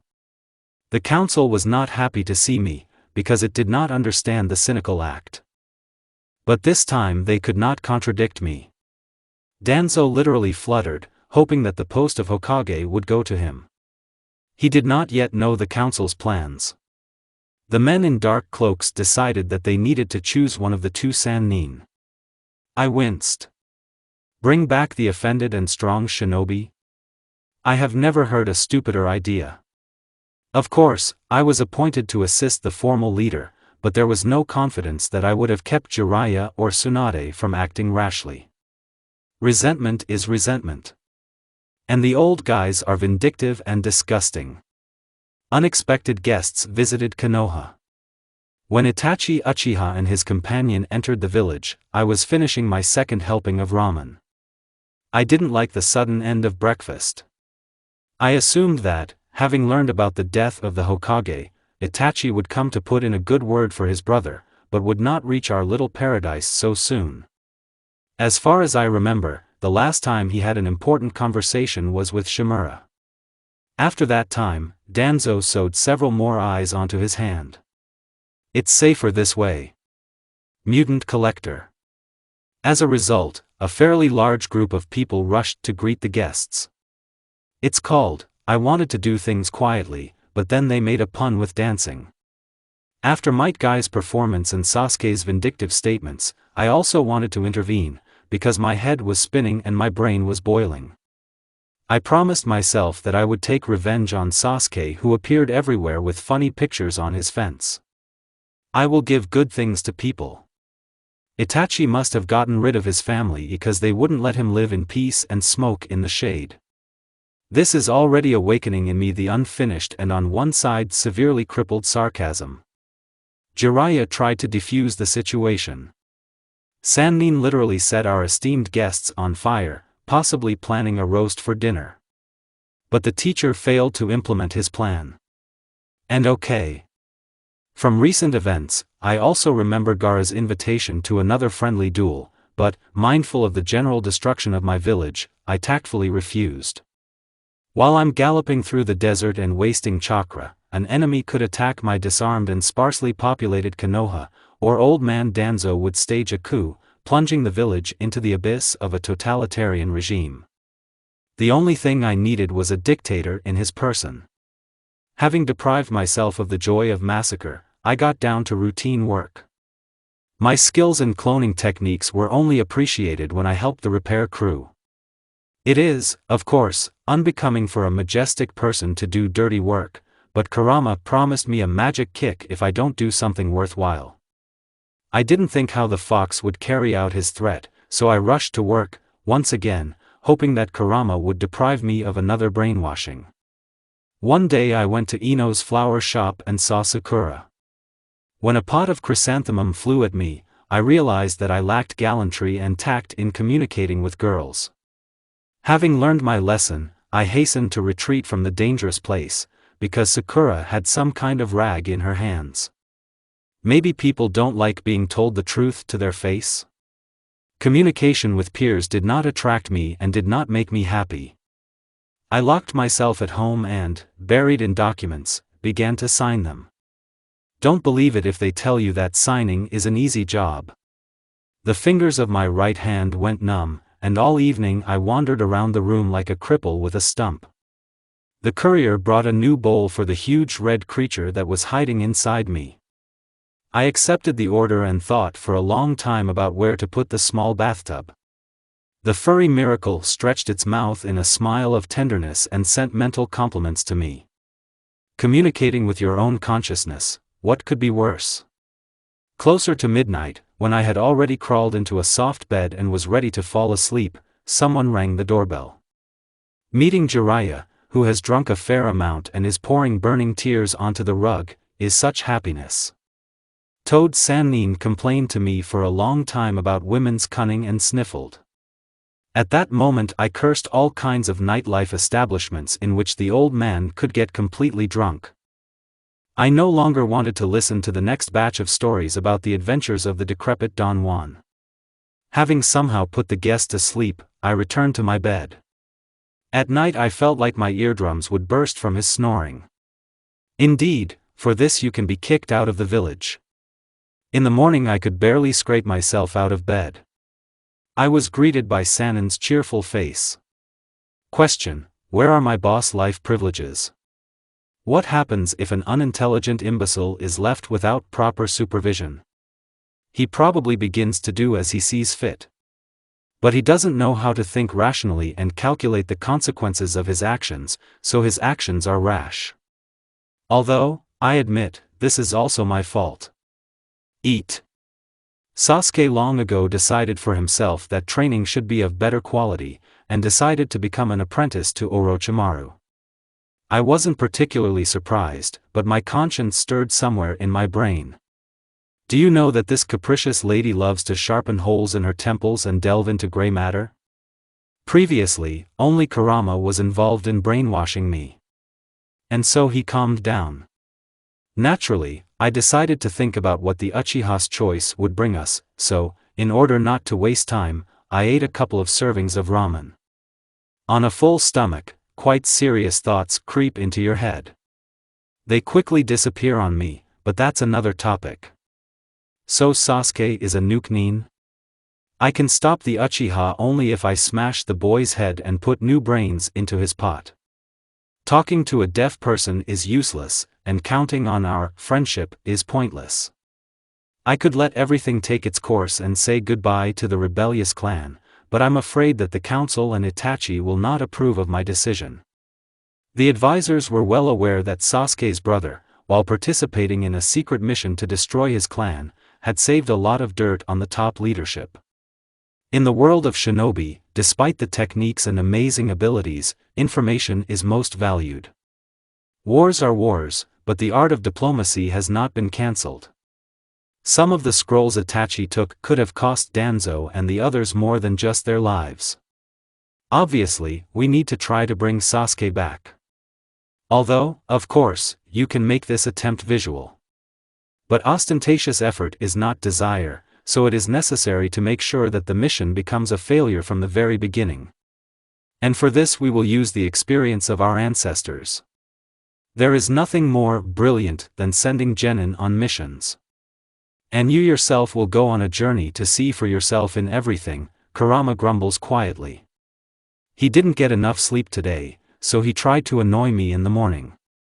But for some reason I did not pay attention to his attempts to draw my attention, and the fox died out, retiring into the depths of my subconscious. Yes. Need to unwind. You also need to transfer the package to Suna. We'll have to call Gaara. He probably won't mind having some fun, I think. If you remember your last meeting, then meeting him on neutral territory is a wise decision, the fox chuckles. Exactly. As you remember, I still need to hit the road soon. My training is very important. Tsunade can safely be left in the care of the council. She seems to have become a good Hokage. Jiraiya acted cunningly by refusing his position under me. But then I decided that I would take him on the trip. At least it didn't seem unusual because he is my teacher. Only, I'm afraid that Tsunade might destroy all the sake stocks in the village. I'll come and sign the prohibition law, I explained my plan to the Biju, although he has already heard it more than once. I remember when these thoughts occupied my head. The village could not remain without leadership for a long time, otherwise we would be faced with an invasion by arrogant interventionists who are so stupid that they believe that if there is no Hokage, then the village is defenseless. There is, of course, some truth in this, but rather because the team of genin I assembled is pursuing the sound for.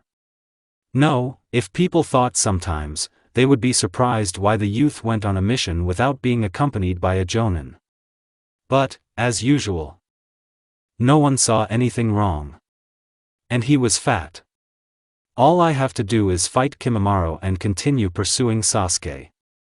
The vile Uchiha decides to run away, leaving his sick protector. Kurama examines the guy's chakra and comes to the conclusion that it is all full of holes and has a strange energy. Rock Lee saves my time. The guy fearlessly enters into battle with a strong opponent. Gaara appears somewhere nearby. I feel a powerful release of chakra. This means that the messenger I sent to Suna a couple of days ago reached the village of Sand and delivered the message. I'm having a hard time catching up with Sasuke. Our conversations and empty chatter are worthless. I am openly hypocritical to create the necessary illusion. The Uchiha doesn't always think rationally, but he can discern lies, so he doesn't believe me. We are starting a pointless battle in which I am doomed to fail. Once again, giving in, I convince myself that I have to do this. I force myself to stop, although the chakra is trying to break out. Every time it becomes more and more difficult to pretend and hide your strengths. He is no match for my strength. It even becomes funny. When Sasuke seems to knock me out and leaves, Gaara appears. He squats down next to me and laughs good-naturedly. Masochist, he says lazily. I get up, dusting myself off. There is little. You can't go anywhere without this. You know. I know. And you're making excuses, the guy reproaches, scratching the back of his head. Did you let the Uchiha go? For what? There are fewer problems, I simply explain. I sit down on a boulder. Lately, the seal has begun to strongly influence his consciousness. And the snake Sannin will not lag behind until he receives a new body. Maybe he won't go to Konoha anymore. Tricky. So you had something to humiliate yourself for. If only they knew what Jinchuriki are really capable of. Gaara says cheerfully. I chuckle. Dream. If they find out, they will lock you up in a cage. And goodbye relative freedom. Do you think they couldn't resist? What if you collect all the Jinchuriki? A wild thought arises in my head. And how often do you think about this? I'm interested. Constantly. All the villages would be at our feet. I have enough worship, I laugh darkly. What did you want to talk about? The guy gets down to business, becoming more serious. A crazy smile disappears from his face. Show off. Masks again. I'm going to go on a journey, so I don't want any suspicious people to come into my village, I hint opaquely. There are no criminal groups of shinobi in Suna. They left us a few years ago when I attended their meeting, Gaara chuckles bloodthirstily. It's great that we understood each other, I say peacefully, rising from the boulder. We're almost kindred spirits. The guy is clearly in a good mood today. You conduct experiments on the village, I just lynched them. Where would we be without lynching, I say somewhat philosophically, thinking about whether the guys coped with their opponents. What allows us to judge others? Strength, impeccable brain, exceptional knowledge? What? Why do I recognize myself as a god on my earth? How, as a human being, do I recognize my own power over people that no one gave me? It is not the conscience that cries out, but the mind. Maybe someday I will be able to answer all my questions. But to find answers, you need to leave. Behind death is knowledge. But someone sent us to live. But I never found my way. Sadly. And funny. To tears. But animals don't cry. After all, we are punitive forces. Strangers among our own. It took me a long time to get ready to go. I entrusted all the documents to Tsunade a long time ago, and she pushed them on to others. Not bad, of course, but this way sometimes important papers are lost and fall into the hands of enemies. I held another meeting of the council. They were not very happy about my departure, so they gave me clear instructions and orders. I feel that someday I will muster up the courage and strength to deftly kill them and bury their cold corpses. The pressure exerted became too great. If I leave Tsunade in charge of the village, I will have to be prepared for the fact that power will definitely shift into the hands of the council. Otherwise I would have cared, but as far as I remember, I was going to deal with more complex cases. It just so happened that in the archive I came across my father's scrolls, where correspondence was carried out in encrypted form between the fourth Hokage and one distant village. I couldn't understand the essence of the question, but something really alarmed me. Everything was too hidden in unambiguous hints. Well, let's figure it out. I would not have agreed to go on a journey with Jiraiya if I had not had various problems with other villages. You will have to carry out the mission as a spy yourself. Yes, and this is beneficial, because no one will suspect a trick in the little boy when the fifth Hokage calmly rules the village. I made a detailed plan for my trip, as I intended to visit many shinobi villages and explore the real political situation. Also, I was very interested in Gaara's idea of finding the other Jinchuriki. Then I will at least be able to find out in whom the combat power of the other Kage is hidden. Kurama was quite happy about the so-called walk, because we would have the opportunity to conduct his favorite training, which would attract unnecessary attention here. What can I say? I constantly felt Shimura's sidelong glance. The old man was extremely annoyed that Tsunade took the post of Hokage, but he would not dare to compete with the princess. I understood this very well, so I enjoyed Danzo's irritability. The guys who made up the group pursuing the fugitive Uchiha had been in the hospital for several days now, healing their bruises and wounds. Sakura wandered the streets with a crazy expression on her face and cried constantly. Even the cheerful Ino faded. Sasuke's escape had a surprising effect on all his peers, although he was never welcoming to them. Jiraiya was still hanging around the women's baths, trying to rivet his great work, which, however, in any case, would come out with fairly pornographic elements. I was always surprised by his passion for literature, because sometimes he overplayed his role. Maybe he got used to it over time? Don't know. One evening I had to go for a walk with Sannin. He was stalking the full-breasted, passionate maidens, and I, yawning, trudged behind him. Along the way, we met several young girls, whom Jiraiya immediately approached. I was sure that the Sannin would soon get hit in the lion's mane with a massive and huge handbag from one of the victims of his seduction, but it seems that Jiraiya himself did not share my fears. In vain. Kurama even feigned something similar to a slight laugh about this, and then fell silent and became more serious. He was alarmed by the strange behavior of a small group of shinobi on one of the roofs. I noticed that their faces were hidden by ANBU masks, but they revealed that the strangers belonged to a village hidden in the fog. What did they forget in Konoha? I warned Jiraiya about the guests, and the Sannin immediately discarded his comic image of Don Juan. We looked at each other. Unnoticed, I began to approach the gathering of ANBU. I managed to hide somewhere about 20 meters from them. The professionals won't let you get any closer. I barely managed to remain unnoticed, but I had to lose sight of Jiraiya. I'm sure Sannin won't reveal his presence. So what did they forget in Konoha? Dead masks hid their faces securely, but I felt the caution with which they hid in the darkness. The thieves? Hardly. More likely, spies sent. I was more interested in the question, why did they bother to visit our village? It seems that they are masters of their craft, since they were able to pass the borders of Konoha without disturbing the guards. He promised us a scroll. The voice was heard indistinctly, as if splashing water. Why is he hesitating? We can wait a little longer. Or do you care about the heir of this village? Answered the shinobi with a split mask. They were silent. I wanted to extract words from them, but this could not be done. It is risky to engage in battle without knowing the enemy's strength.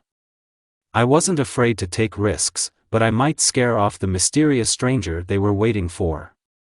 Have we got a rat in our department? Maybe a traitor in the ANBU? It seems Danzo is in trouble. And what kind of scroll is it?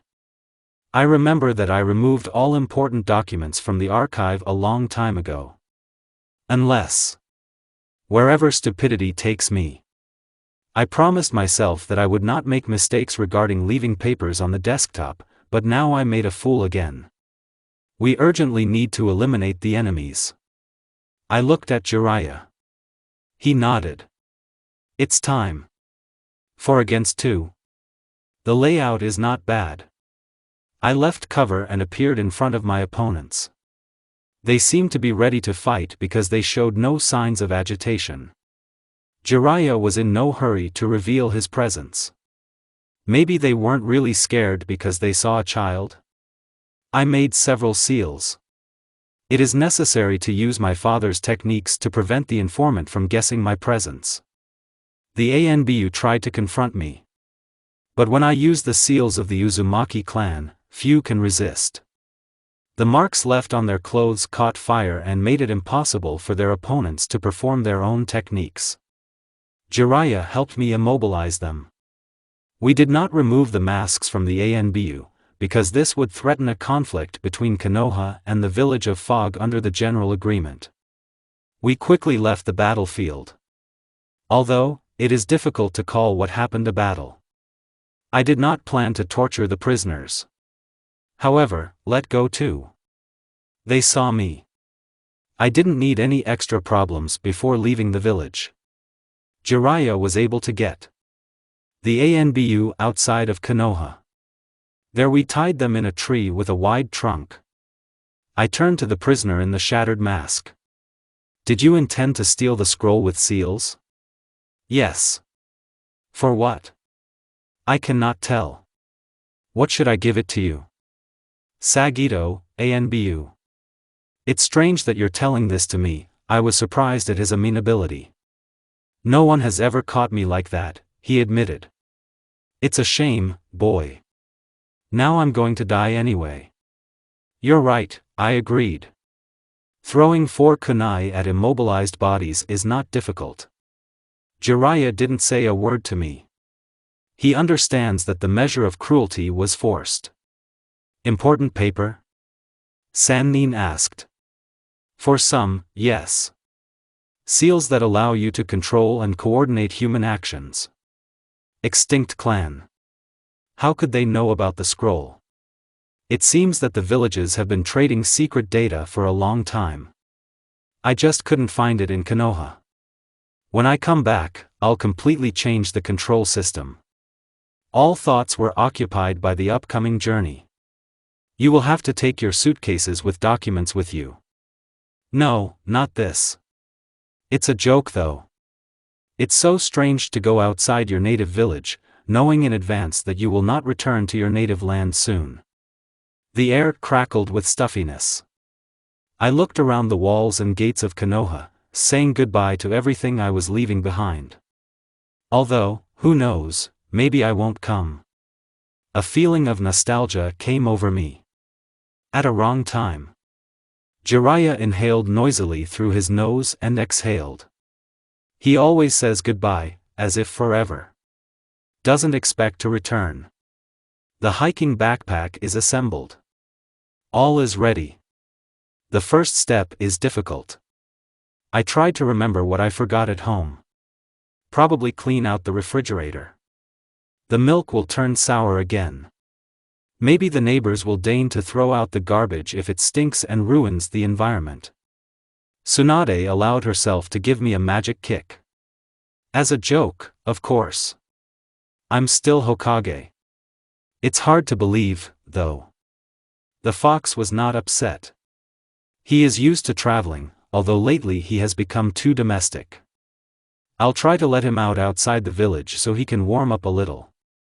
It will cost me a lot of chakra, but what can I do? I promised him a walk a long time ago, so I'll have to keep my word. Most likely I will regret this. I haven't told Jiraiya my entire travel plan yet, but I need to cover most of the journey alone. There are some things that you shouldn't let anyone in on for your own safety. I trust the Sannin almost 100%, but even an old woman can get screwed. Secrets are not shared even with neighbors. I can bear it all alone. You'll have to miss the old man somewhere in the Mist Village area. He wanted to visit a place forgotten by people. Where inspiration strikes, and I would go to the east. I don't know how long I will look for the right place, and how I will navigate, but still I just need to know something. My father had many illegal transactions with other villages. This fact does not at all undermine his reputation in my eyes. I am privy to how difficult it is to plan a general budget. Sometimes it is necessary to pay indemnity or damage to some party, and the Hokage does not have a lot of money at his disposal. Take Social Security, for example. Shinobi are at war, and few people think about funding a hospital or academy. Of course, the ancient clans are quite wealthy, for example the Hyuga or Sarutobi, but they also pay a tax to the village, completing missions. Like any state, the hidden village has a complex system of governance and financing. Even the shadow economy is present. The same headhunters. The fourth Hokage did not hesitate to send Konoha troops as mercenaries for wars among the villages, although outwardly Konohagakure adhered to a policy of neutrality. If our allies knew that we were joining the ranks of their opponents, then we could talk about a political catastrophe. But, fortunately, the documents were burned and the witnesses were destroyed. During Kurama's attack on Konoha, some shinobi were eliminated due to their importance. Then they just blamed everything on an aggressive monster. Kyubi has always been a good cover for the atrocities of managers on the political board. But it's not for me to talk about justice. The journey to the Mist Village will take approximately 5 days, although this is only an estimate without unforeseen circumstances. I'll have to buy something from the illegal market next to the abandoned spring. I got a map and marked my stops in advance. It's beneficial. My father also left behind scrolls with receipts for large sums. We need to demand this money from someone. Konoha's budget has recently been filled with holes through which the general money is disappearing. I'll figure out how to find the rat. Yes, and you will need to find several fugitive shinobi who stole valuable information from Konohagakure. If they haven't sold the information yet, then their place is in the grave. Jiraiya laughed. He waved his hand when I looked up at him. What? I ask, perplexed. The hermit smiles mockingly. When you think about something, you look a lot like Minato. I'm not at all surprised. My external resemblance to my father is simply amazing. Naturally, it is strange that the boy, seeing the cards with the image of the Hokage, was not interested in the same faces. I had to play the orphan, suffering from the stupidity of those around me. Yes, I don't see anything, I don't know anything. I was thinking about him. What was he like? Jiraiya will tell the story through his own lens, but I will be able to separate emotion from truth. He will try to exalt the student more in my eyes, only I will know that I am the son of an ordinary person. The best, but sinful. You cannot escape from nature and imperfect essence. He could do a lot, the Sannin adds thoughtfully. I could see he genuinely missed them.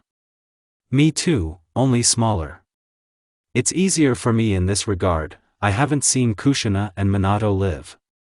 Would you live with them if they were still alive? I'm interested. What kind of family would we have? Would he have become my grandfather? I haven't heard anything about my mother's parents. I know from Kurama that she was his Jinchuriki and was born, like Mito, in the Whirlpool village. Yes, probably. You see everything in my eyes. They were like children to me. It's strange to see in front of you an unbending, powerful man with a petrified face. With steel in his voice, he pronounces these words. Walls made of metal easily crumble if built over an abyss, scorched by loss and the pain of loss. He's getting sentimental, the fox comments, wincing. It's not shameful, I object. Kurama covers his nose with his paw. I didn't say that I consider such feelings shameful. You should know that by challenging him to talk, you are preparing internal torment for Jiraiya. Moralist? Have you decided to become my conscience? I pry. The work is unprofitable. What do you think about the halt? I stop. Consciousness is ready to rush forward, but the muscles are not iron. Several hours of continuous running have passed, and my child's body requires a break. I'm fiddling with the collar of my orange suit. Why did I choose the color of crazy orange for my clothes? To be seen from afar and immediately determine that Naruto Uzumaki is appearing. It pays to be in everyone's sight. Don't expect a trick. Bright individuals who shout about their uniqueness are rarely good and careful strategists. We are used to living in captivity of a stereotype, therefore, seeing my suit and stupid face, the enemy draws up a psychological portrait. Also, this is a tribute to Kurama. He absolutely loves red fox fur and makes me stick to unconventional colors in my clothes. Dead? Whistling, Jiraiya began to tease. It's noticeable to me, I agree. The Sannin comes to rest, sitting under the nearest tree and kicking off his shoes. He throws his white mane back and closes his eyes, preparing to meditate. I lower myself to the side of him and pull off my backpack. I pull out a couple of candy bars. The stomach demands reinforcement, threatening to growl violently. I swallow food instantly. I take out the card. The ANBU Danzo sent after us had already disappeared from sight. They must have reported to the owner that the Sannin and his student had actually left the village. He's still afraid of Jiraiya.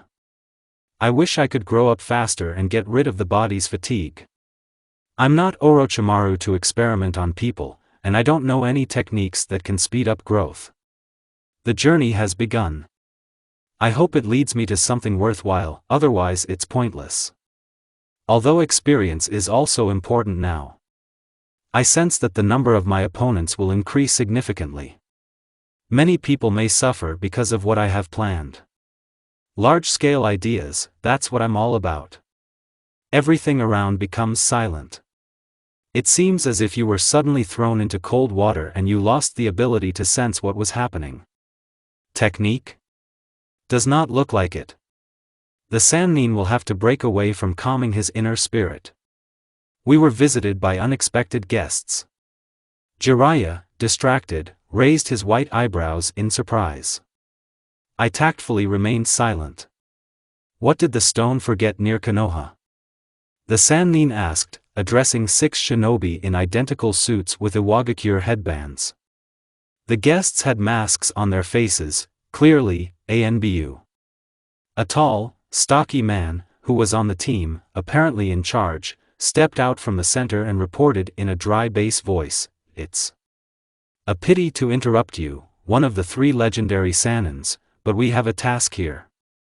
We cannot tell you the details, but according to intelligence from Iwagakure shinobi of the foliage, Itachi Uchiha participated in the kidnapping of the terrorist from the stone, Deidara Tsukuri, who is currently considered a nuke nin.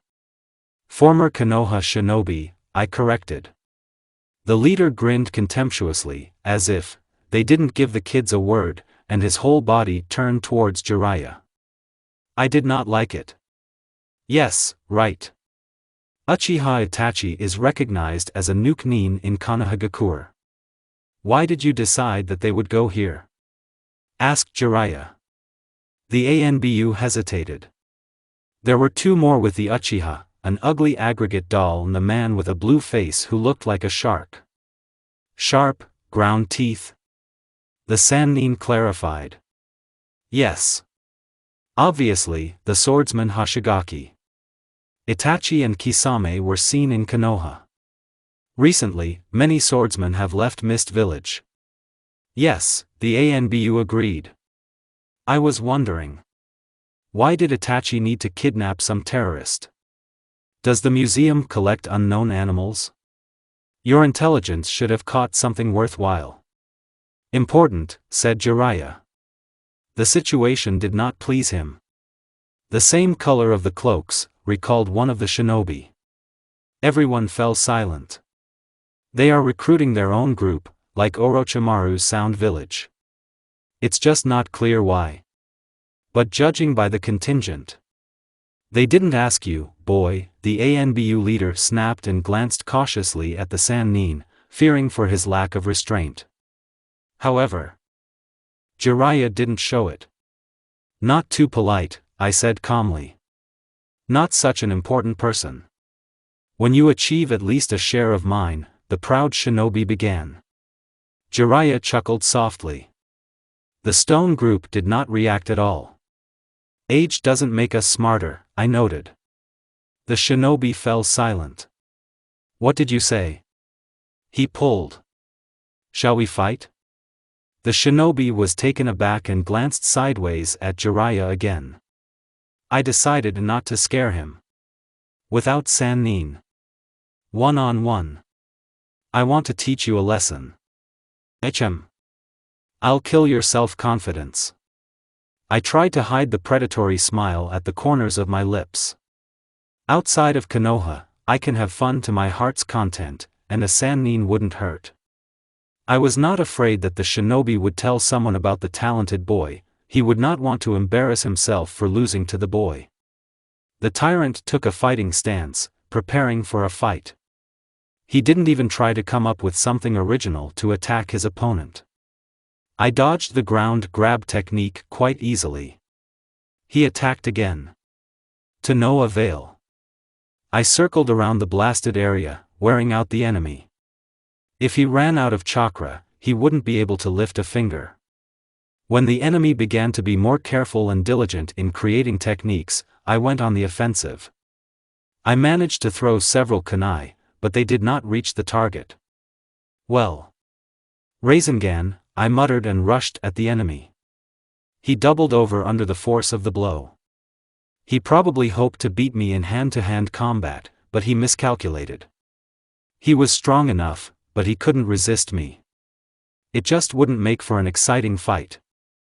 I turned my back to the defeated shinobi, realizing that the battle was over. A knife blade whistled through the air. I caught the kunai with my fingertips. In a fair fight, never aim at the back, I said coldly. His action literally enraged Kurama. Coward, the fox spat. I will teach him, I promised Kurama.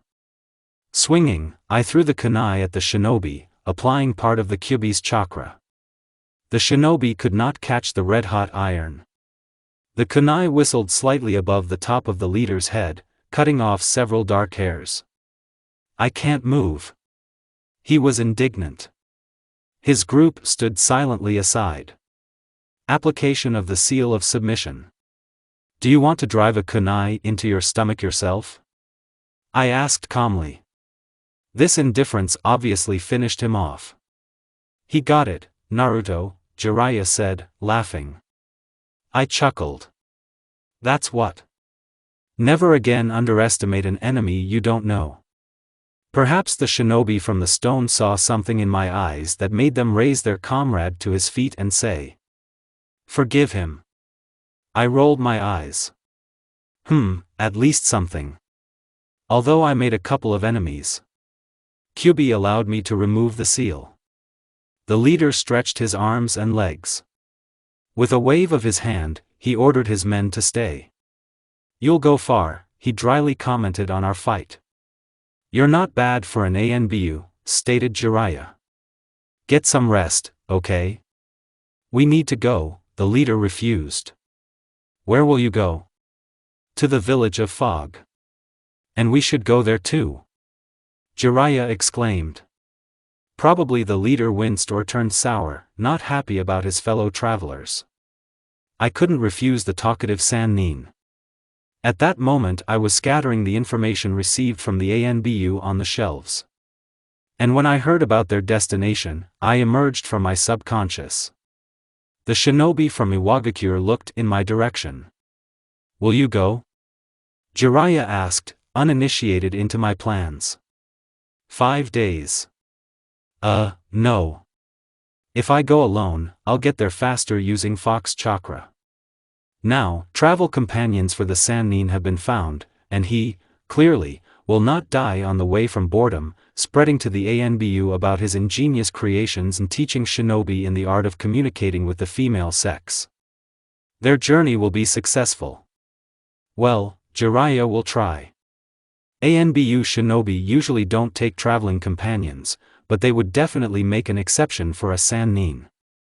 Also when he looks at them with the narrowed kind eyes of a real maniac.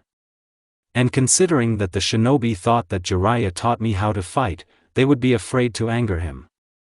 No. You know, I have business here nearby, I refused. Jiraiya smiled. I wonder if the shinobi's jaws didn't fall out of their open mouths because of my address to the teacher? It's a pity. Would sell on the black market. Sannin bid me a warm farewell, leaving my portion of provisions and recommendations in a gift copy of his erotic novel. He is incorrigible. This is what makes him unique, muttered the fox, laying down to rest. Several days passed. I wasn't worried at all about Jiraiya. The old man probably blew the minds of his fellow travelers a long time ago. Or did they still manage to pay off the annoying old man? Time flowed extremely measuredly and slowly.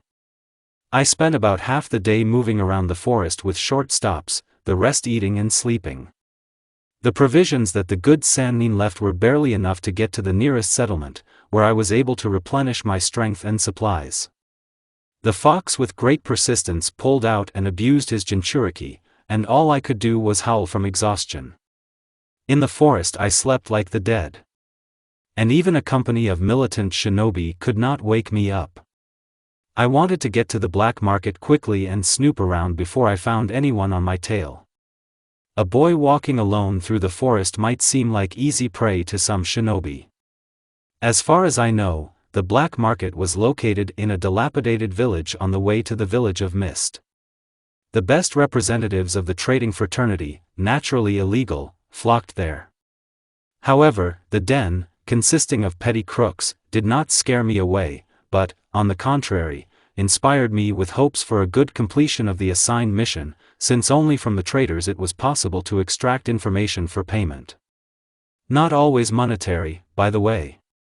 But this will have to be dealt with. It is also noteworthy that important things sometimes surfaced on the black market. It was rumored that one day a weapon from one of the 7 swordsmen of the Mist fell into the hands of merchants. I don't know whether they were lying or telling the truth. It doesn't matter though. Traders welcome large fish that sell relatively warm goods. Cooling down, so I would say.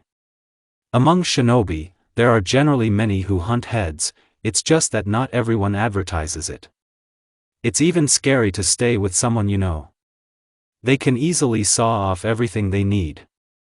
I'll have to work hard to be taken seriously. This is very, very problematic, since my appearance and age have let me down greatly. First, you need to take care of some kind of conspiracy, although, in principle, it is unlikely that anyone here would recognize a genin from Konoha, but you should not frame your own. I hid the protector a couple of days ago. In general, I never understood shinobi who showed their belonging to any village. How else can you avoid telling your enemy a name? Many people cannot resist this. For which they pay later, out of stupidity.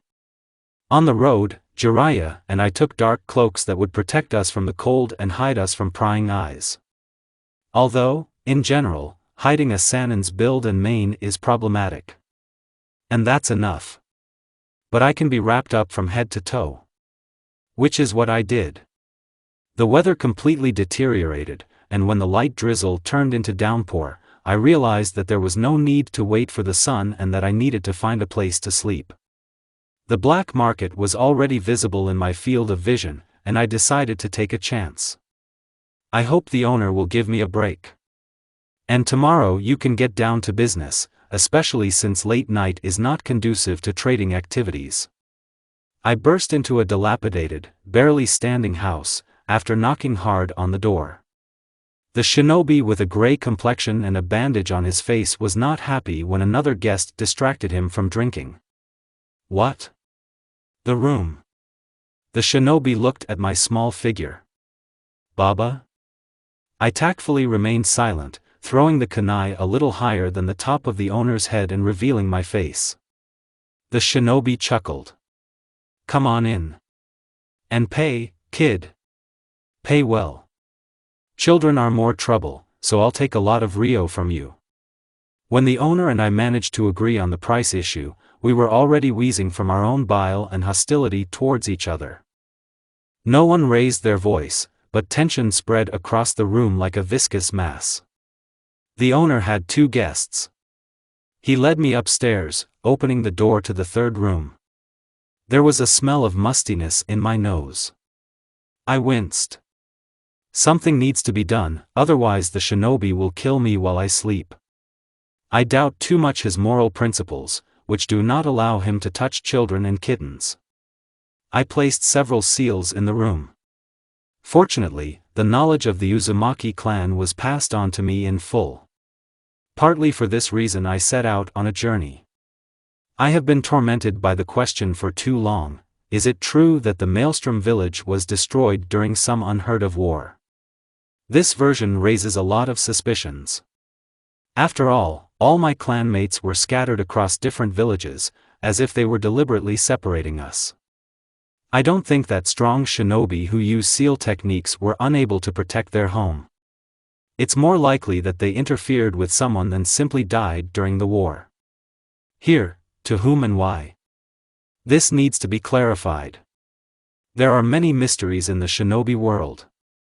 Only I know that they are all quite simply explained. Their explanation is banal: human cunning. Because of greed and envy, our politicians are ready to destroy villages and kill civilians. I do not separate myself from them, since I grew up and was brought up according to the same laws. And I'm not sorry that it turns out this way. Justice died at the beginning of the creation of the world. It is absurd to believe that we are given what we deserve. But this is so, a retreat. Will he come or not? I ask Kurama a question. The fox wakes up. He perked up noticeably. Sleep now. I will protect our skin. Some of my habits have passed on from you.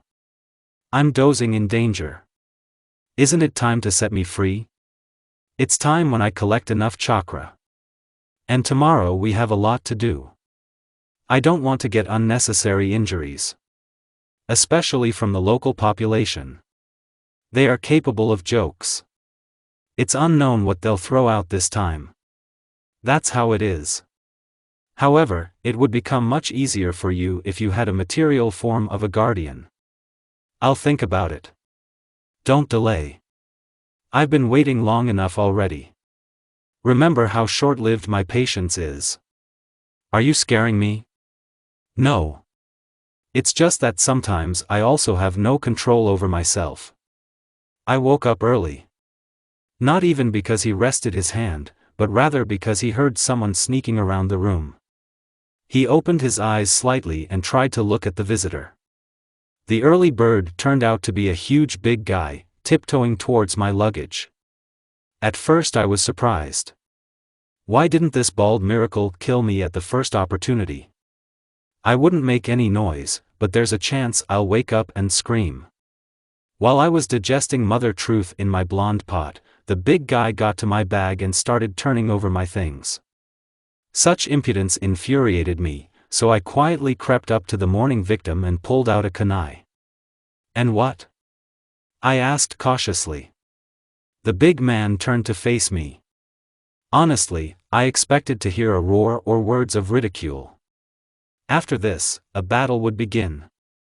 But he never could have predicted that the bald man would lower his frightened gaze. Who are you? I asked stupidly, probably smiling. Bao didn't mean to do anything wrong. Bao was just looking for extra Rio. I was even more surprised. Looking for it? Why can't you openly rob? Was I afraid that my blood would flood the floor or that I would have to drag out the corpse? Leave him, Kurama muttered. It's obvious that the boy is not all at home. Indeed, the expression on Bao's face was extremely idiotic. I reprimanded him, almost laughing myself at the situation, and kicked him out the door. It's good that I woke up on time, otherwise I would have been left without my things. I had to jog to the local black market. Usually one thinks that it looks gloomy, in the best traditions of some horror stories, where mountains of corpses of fugitive Nukanins and golden heads are laid out all around on wooden platforms. No, there is nothing like that. Everything is completely legal. No quarrels, fights, pools of blood. This won't surprise us anymore. The main traders carry out their work in daylight, ignoring all the laws and sacraments of selling under the counter in the evenings. I approached the first merchant in the row. Jars and bottles were laid out in front of him. Medic, obviously. Only he sold not medicines, but poison. Really valuable things are rarely found on the black market, but if you look, you can bargain for something worthwhile. I would not have gone there, but in my father's documents it was clearly marked, Sajutsu Nakatawa. I didn't know who this Sujutsu was. Obviously a money changer or a trader. Among the area with the bounty of bounty hunters, there were small tents embroidered with colored sequins. The main market hucksters usually sit in them, who take care of the whole business of selling valuable things. The boy would not be allowed into the tent, so I could only allow myself to wander around and try to sniff out something. I didn't intend to publicly show my uniqueness, so I just wanted to stay in the shadows. Why do I need problems? No need. On the second day, after a full inspection of the market, I meet two eccentrics in cloaks with red clouds among the hunters. Fashion? Does not look like it. New village form? Hardly. More likely, some kind of hobby group. Killing people and getting money, why, for example, is it not interesting? One of the two seemed completely crazy to me. Blonde and loud. The other one looked more reserved. But you don't know what to expect from such people. The masked hunter noticed that I was watching him, but did not react to it. While I'm dressed like the son of traders, even dangerous ones, and not a shinobi, I don't attract much attention. I couldn't stay in the settlement for long, so I had to act more confidently. My age is my weakness. When I asked who Sujutsu Nakatawa was, they just laughed at me. Well, that means he is famous here. I found Nakatawa somewhere on the fourth day. He turned out to be a young guy with ink tattoos on his arms and hair dyed blue. He was just returning to his den when I overtook him. There was no need to take out a weapon. After a couple of moments, I realized that I had lost the Battle of Seals. After catching my breath, I asked the last question. There was no time to hesitate, he would have killed me. I didn't regret being a boy. Namikaze Minato. And? Nakatawa's narrow eyes narrowed. Why is his name here? I pulled out the papers from my bosom and unfolded them in front of Sujutsu. He became interested. Few people in Konoha know me. I come from the village of Whirlpool. Who are you to him? Son. Nakatawa narrowed his eyes even more. He smiled. But I didn't find out right away. You are very similar. So from the village of Whirlpool? Yes. But you know, you don't have nice conversations with your enemies. You're from Konoha. And not a child. What? Kurama and I asked the question together. Bijuu's seals are strong. And I feel how she holds back the flow of chakra. What? Minato left the documents because he understood, you would find me. Why should I look for you? Nakatawa turned his back to me and combed his hair. It turned out that the roots are copper red in color. Like your mother, Kurama muttered. Like Uzumaki, I guessed. That's right, Sujutsu agreed. But aren't you taught to be careful and not chat with strangers? You would have killed me a long time ago if you wanted to. That's right, Sujutsu repeated. But where do you get so much strength to resist the Jinchuriki? There was no point in denying it. Nakatawa knew a lot about me. This is not strength. This is the ability to suppress chakra. Draw on other people's strength. That's how it is. Yes, Nakatawa grins. That's not why your father wrote my name on these pieces of paper. What for? I am a guide. It's simple. You will find the right person when you cross the border of the land of water. How can I find him? Hold it. Nakatawa made a seal and pulled out a scroll. From one of his tattoos, the letters separated and jumped onto my piece of paper. I read, Tatsuka. And how can I find one person in an entire country? Cross the border. And he will find you himself, Nakatawa said, as if reading my thoughts. Well, let's see why my father started such a game. Information received. All that remains is to apply it correctly. And where should I go? Should I go where the merchant I found indicated, or try to scout something else? Can Nakatawa be trusted? No. Another question. Is it worth believing? And who is this Tetsuka? Shinobi? Civilian? Or another merchant? It's strange that my father could leave it to another guide. New informant name? I beg you, Naruto. Don't strain our common brains, the fox says. So I have to rush into the unknown? Oh yes. Tell me you haven't done this before? Kurama sarcastically. No, I didn't. I'm just prudence incarnate. More like modesty. Is this a joke? Sarcasm is everything. Tetsuka, whose name is this? I ask. Why do you think it's real? Nickname? Quite. I don't know. I should have a snack. The fox gives the idea. I'm making a fire. We left the market 2 days ago, having previously purchased provisions and everything necessary for the trip. In the shop of one doctor I had to buy several beakers with the venom of one rare snake.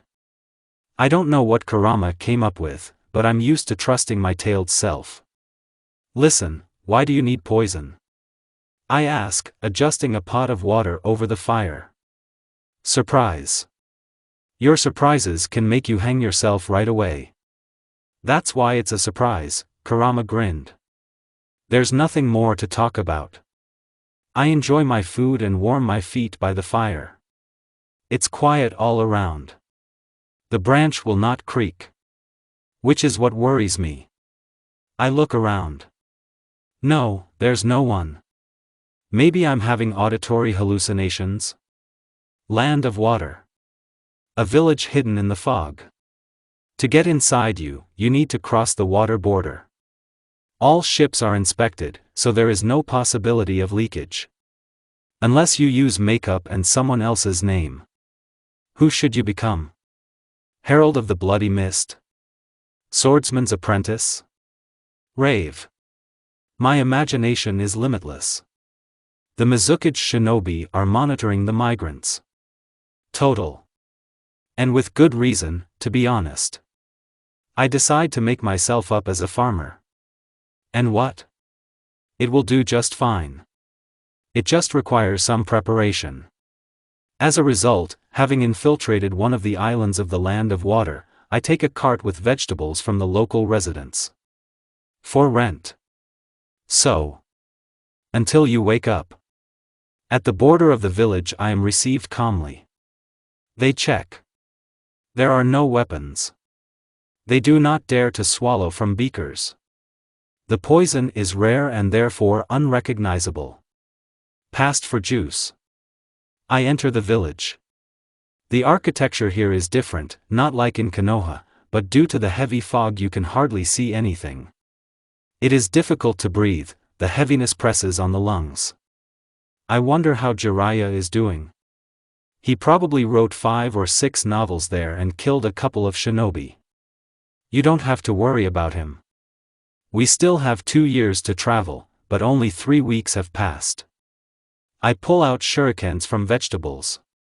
Of course, why test products?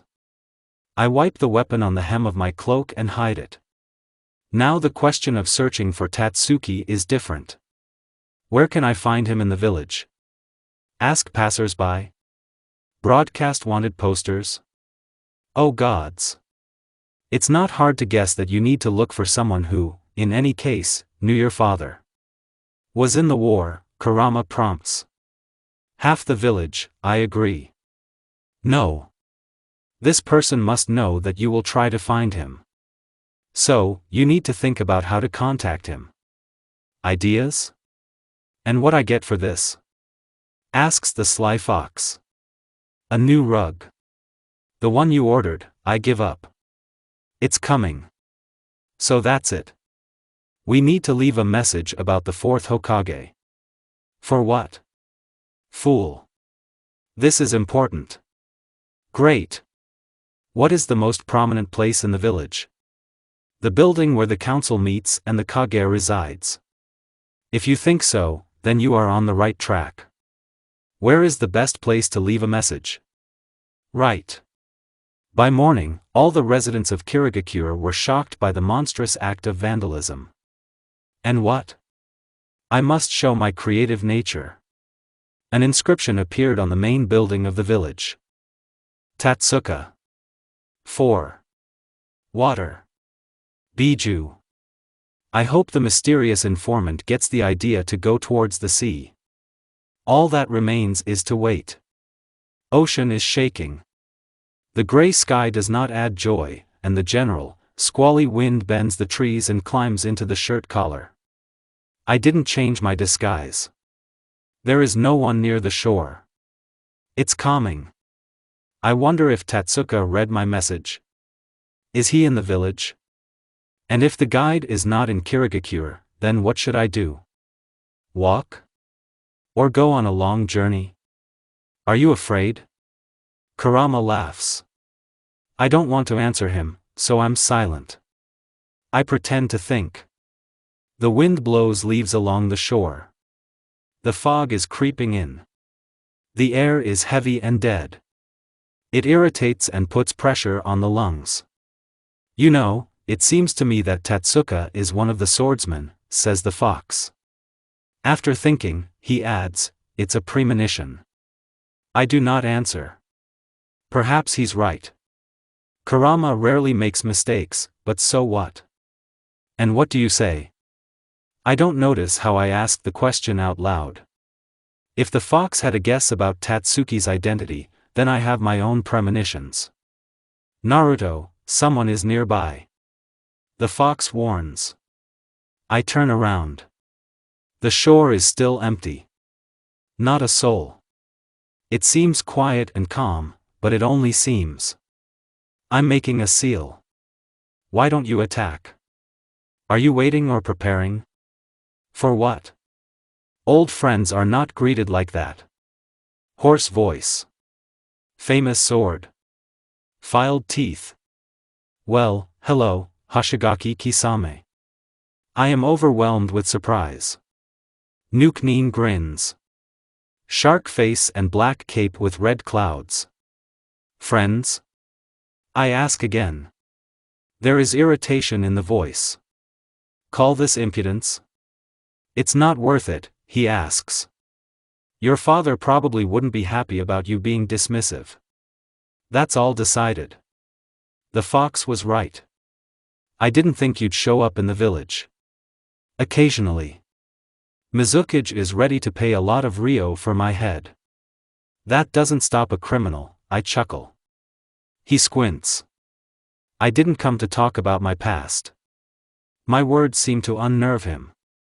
If I'm going to chat with anyone, it's not here and not with you. Polite, he's a pest, the fox laughs. I look at Nuke-nin and think. How could his father entrust him with the mission of a guide? So, let's get to the point, Kisame drawls. He is standing in the distance. Relaxed and lazy. But only in appearance. Fine. My nickname is Tatsuka. I won't tell you how I met your father and how I got my new name. Almost before his death, he conveyed a message. And I gave my word that I would give it to you. Kisame pulls out a scroll from his cloak pocket and throws it in my direction. I'm picking. I don't trust Hoshigaki. Maybe there's a trap in the scroll? Clean, Kurama determines. I put the scroll away without unrolling it. I look at Kisame. He is amazed. Won't you check? For what? It's true. He quickly agrees. Found something to say. Echem. We are silent. Is there anything else you want to ask? Perhaps. About your company, I say. Lovers of black and red? You should have heard a lot about our adventures. Or have you not read the Hokage reports for a long time? I was looking through it. A glimpse. I'm on a journey now, I make excuses. And you are aware of a lot of things. There are sources. How is Itachi Uchiha? You work in pairs. I owe my job to your father, Kisame says somewhat contemptuously. Hm. We are silent again. It's time for me to leave, the swordsman says quietly. I nod. The shadow disappears before I turn to the sea. Well, I didn't expect it, father. I couldn't imagine that you had found such friends. Now they have served me as well. Thoughts haunt me. I leave Kirigakure with doubts. Is it a joke? One of the famous Nuke was a friend of my father? Travelers are not checked at the border. I am dressed in a dark cloak that hides my body and age. Will they ask you anything? No. Faster, demands the shinobi from Kiri. Are they all that nervous? I turn around to take one last look at the strange village. One fog. How are you, Konoha? Well. I'm leaving the gate. Uncomfortable. And it's hard to breathe due to the stuffiness of the air. You know, I'm even surprised. Everything turns out strange. Don't you think? Asks the fox. He's excited.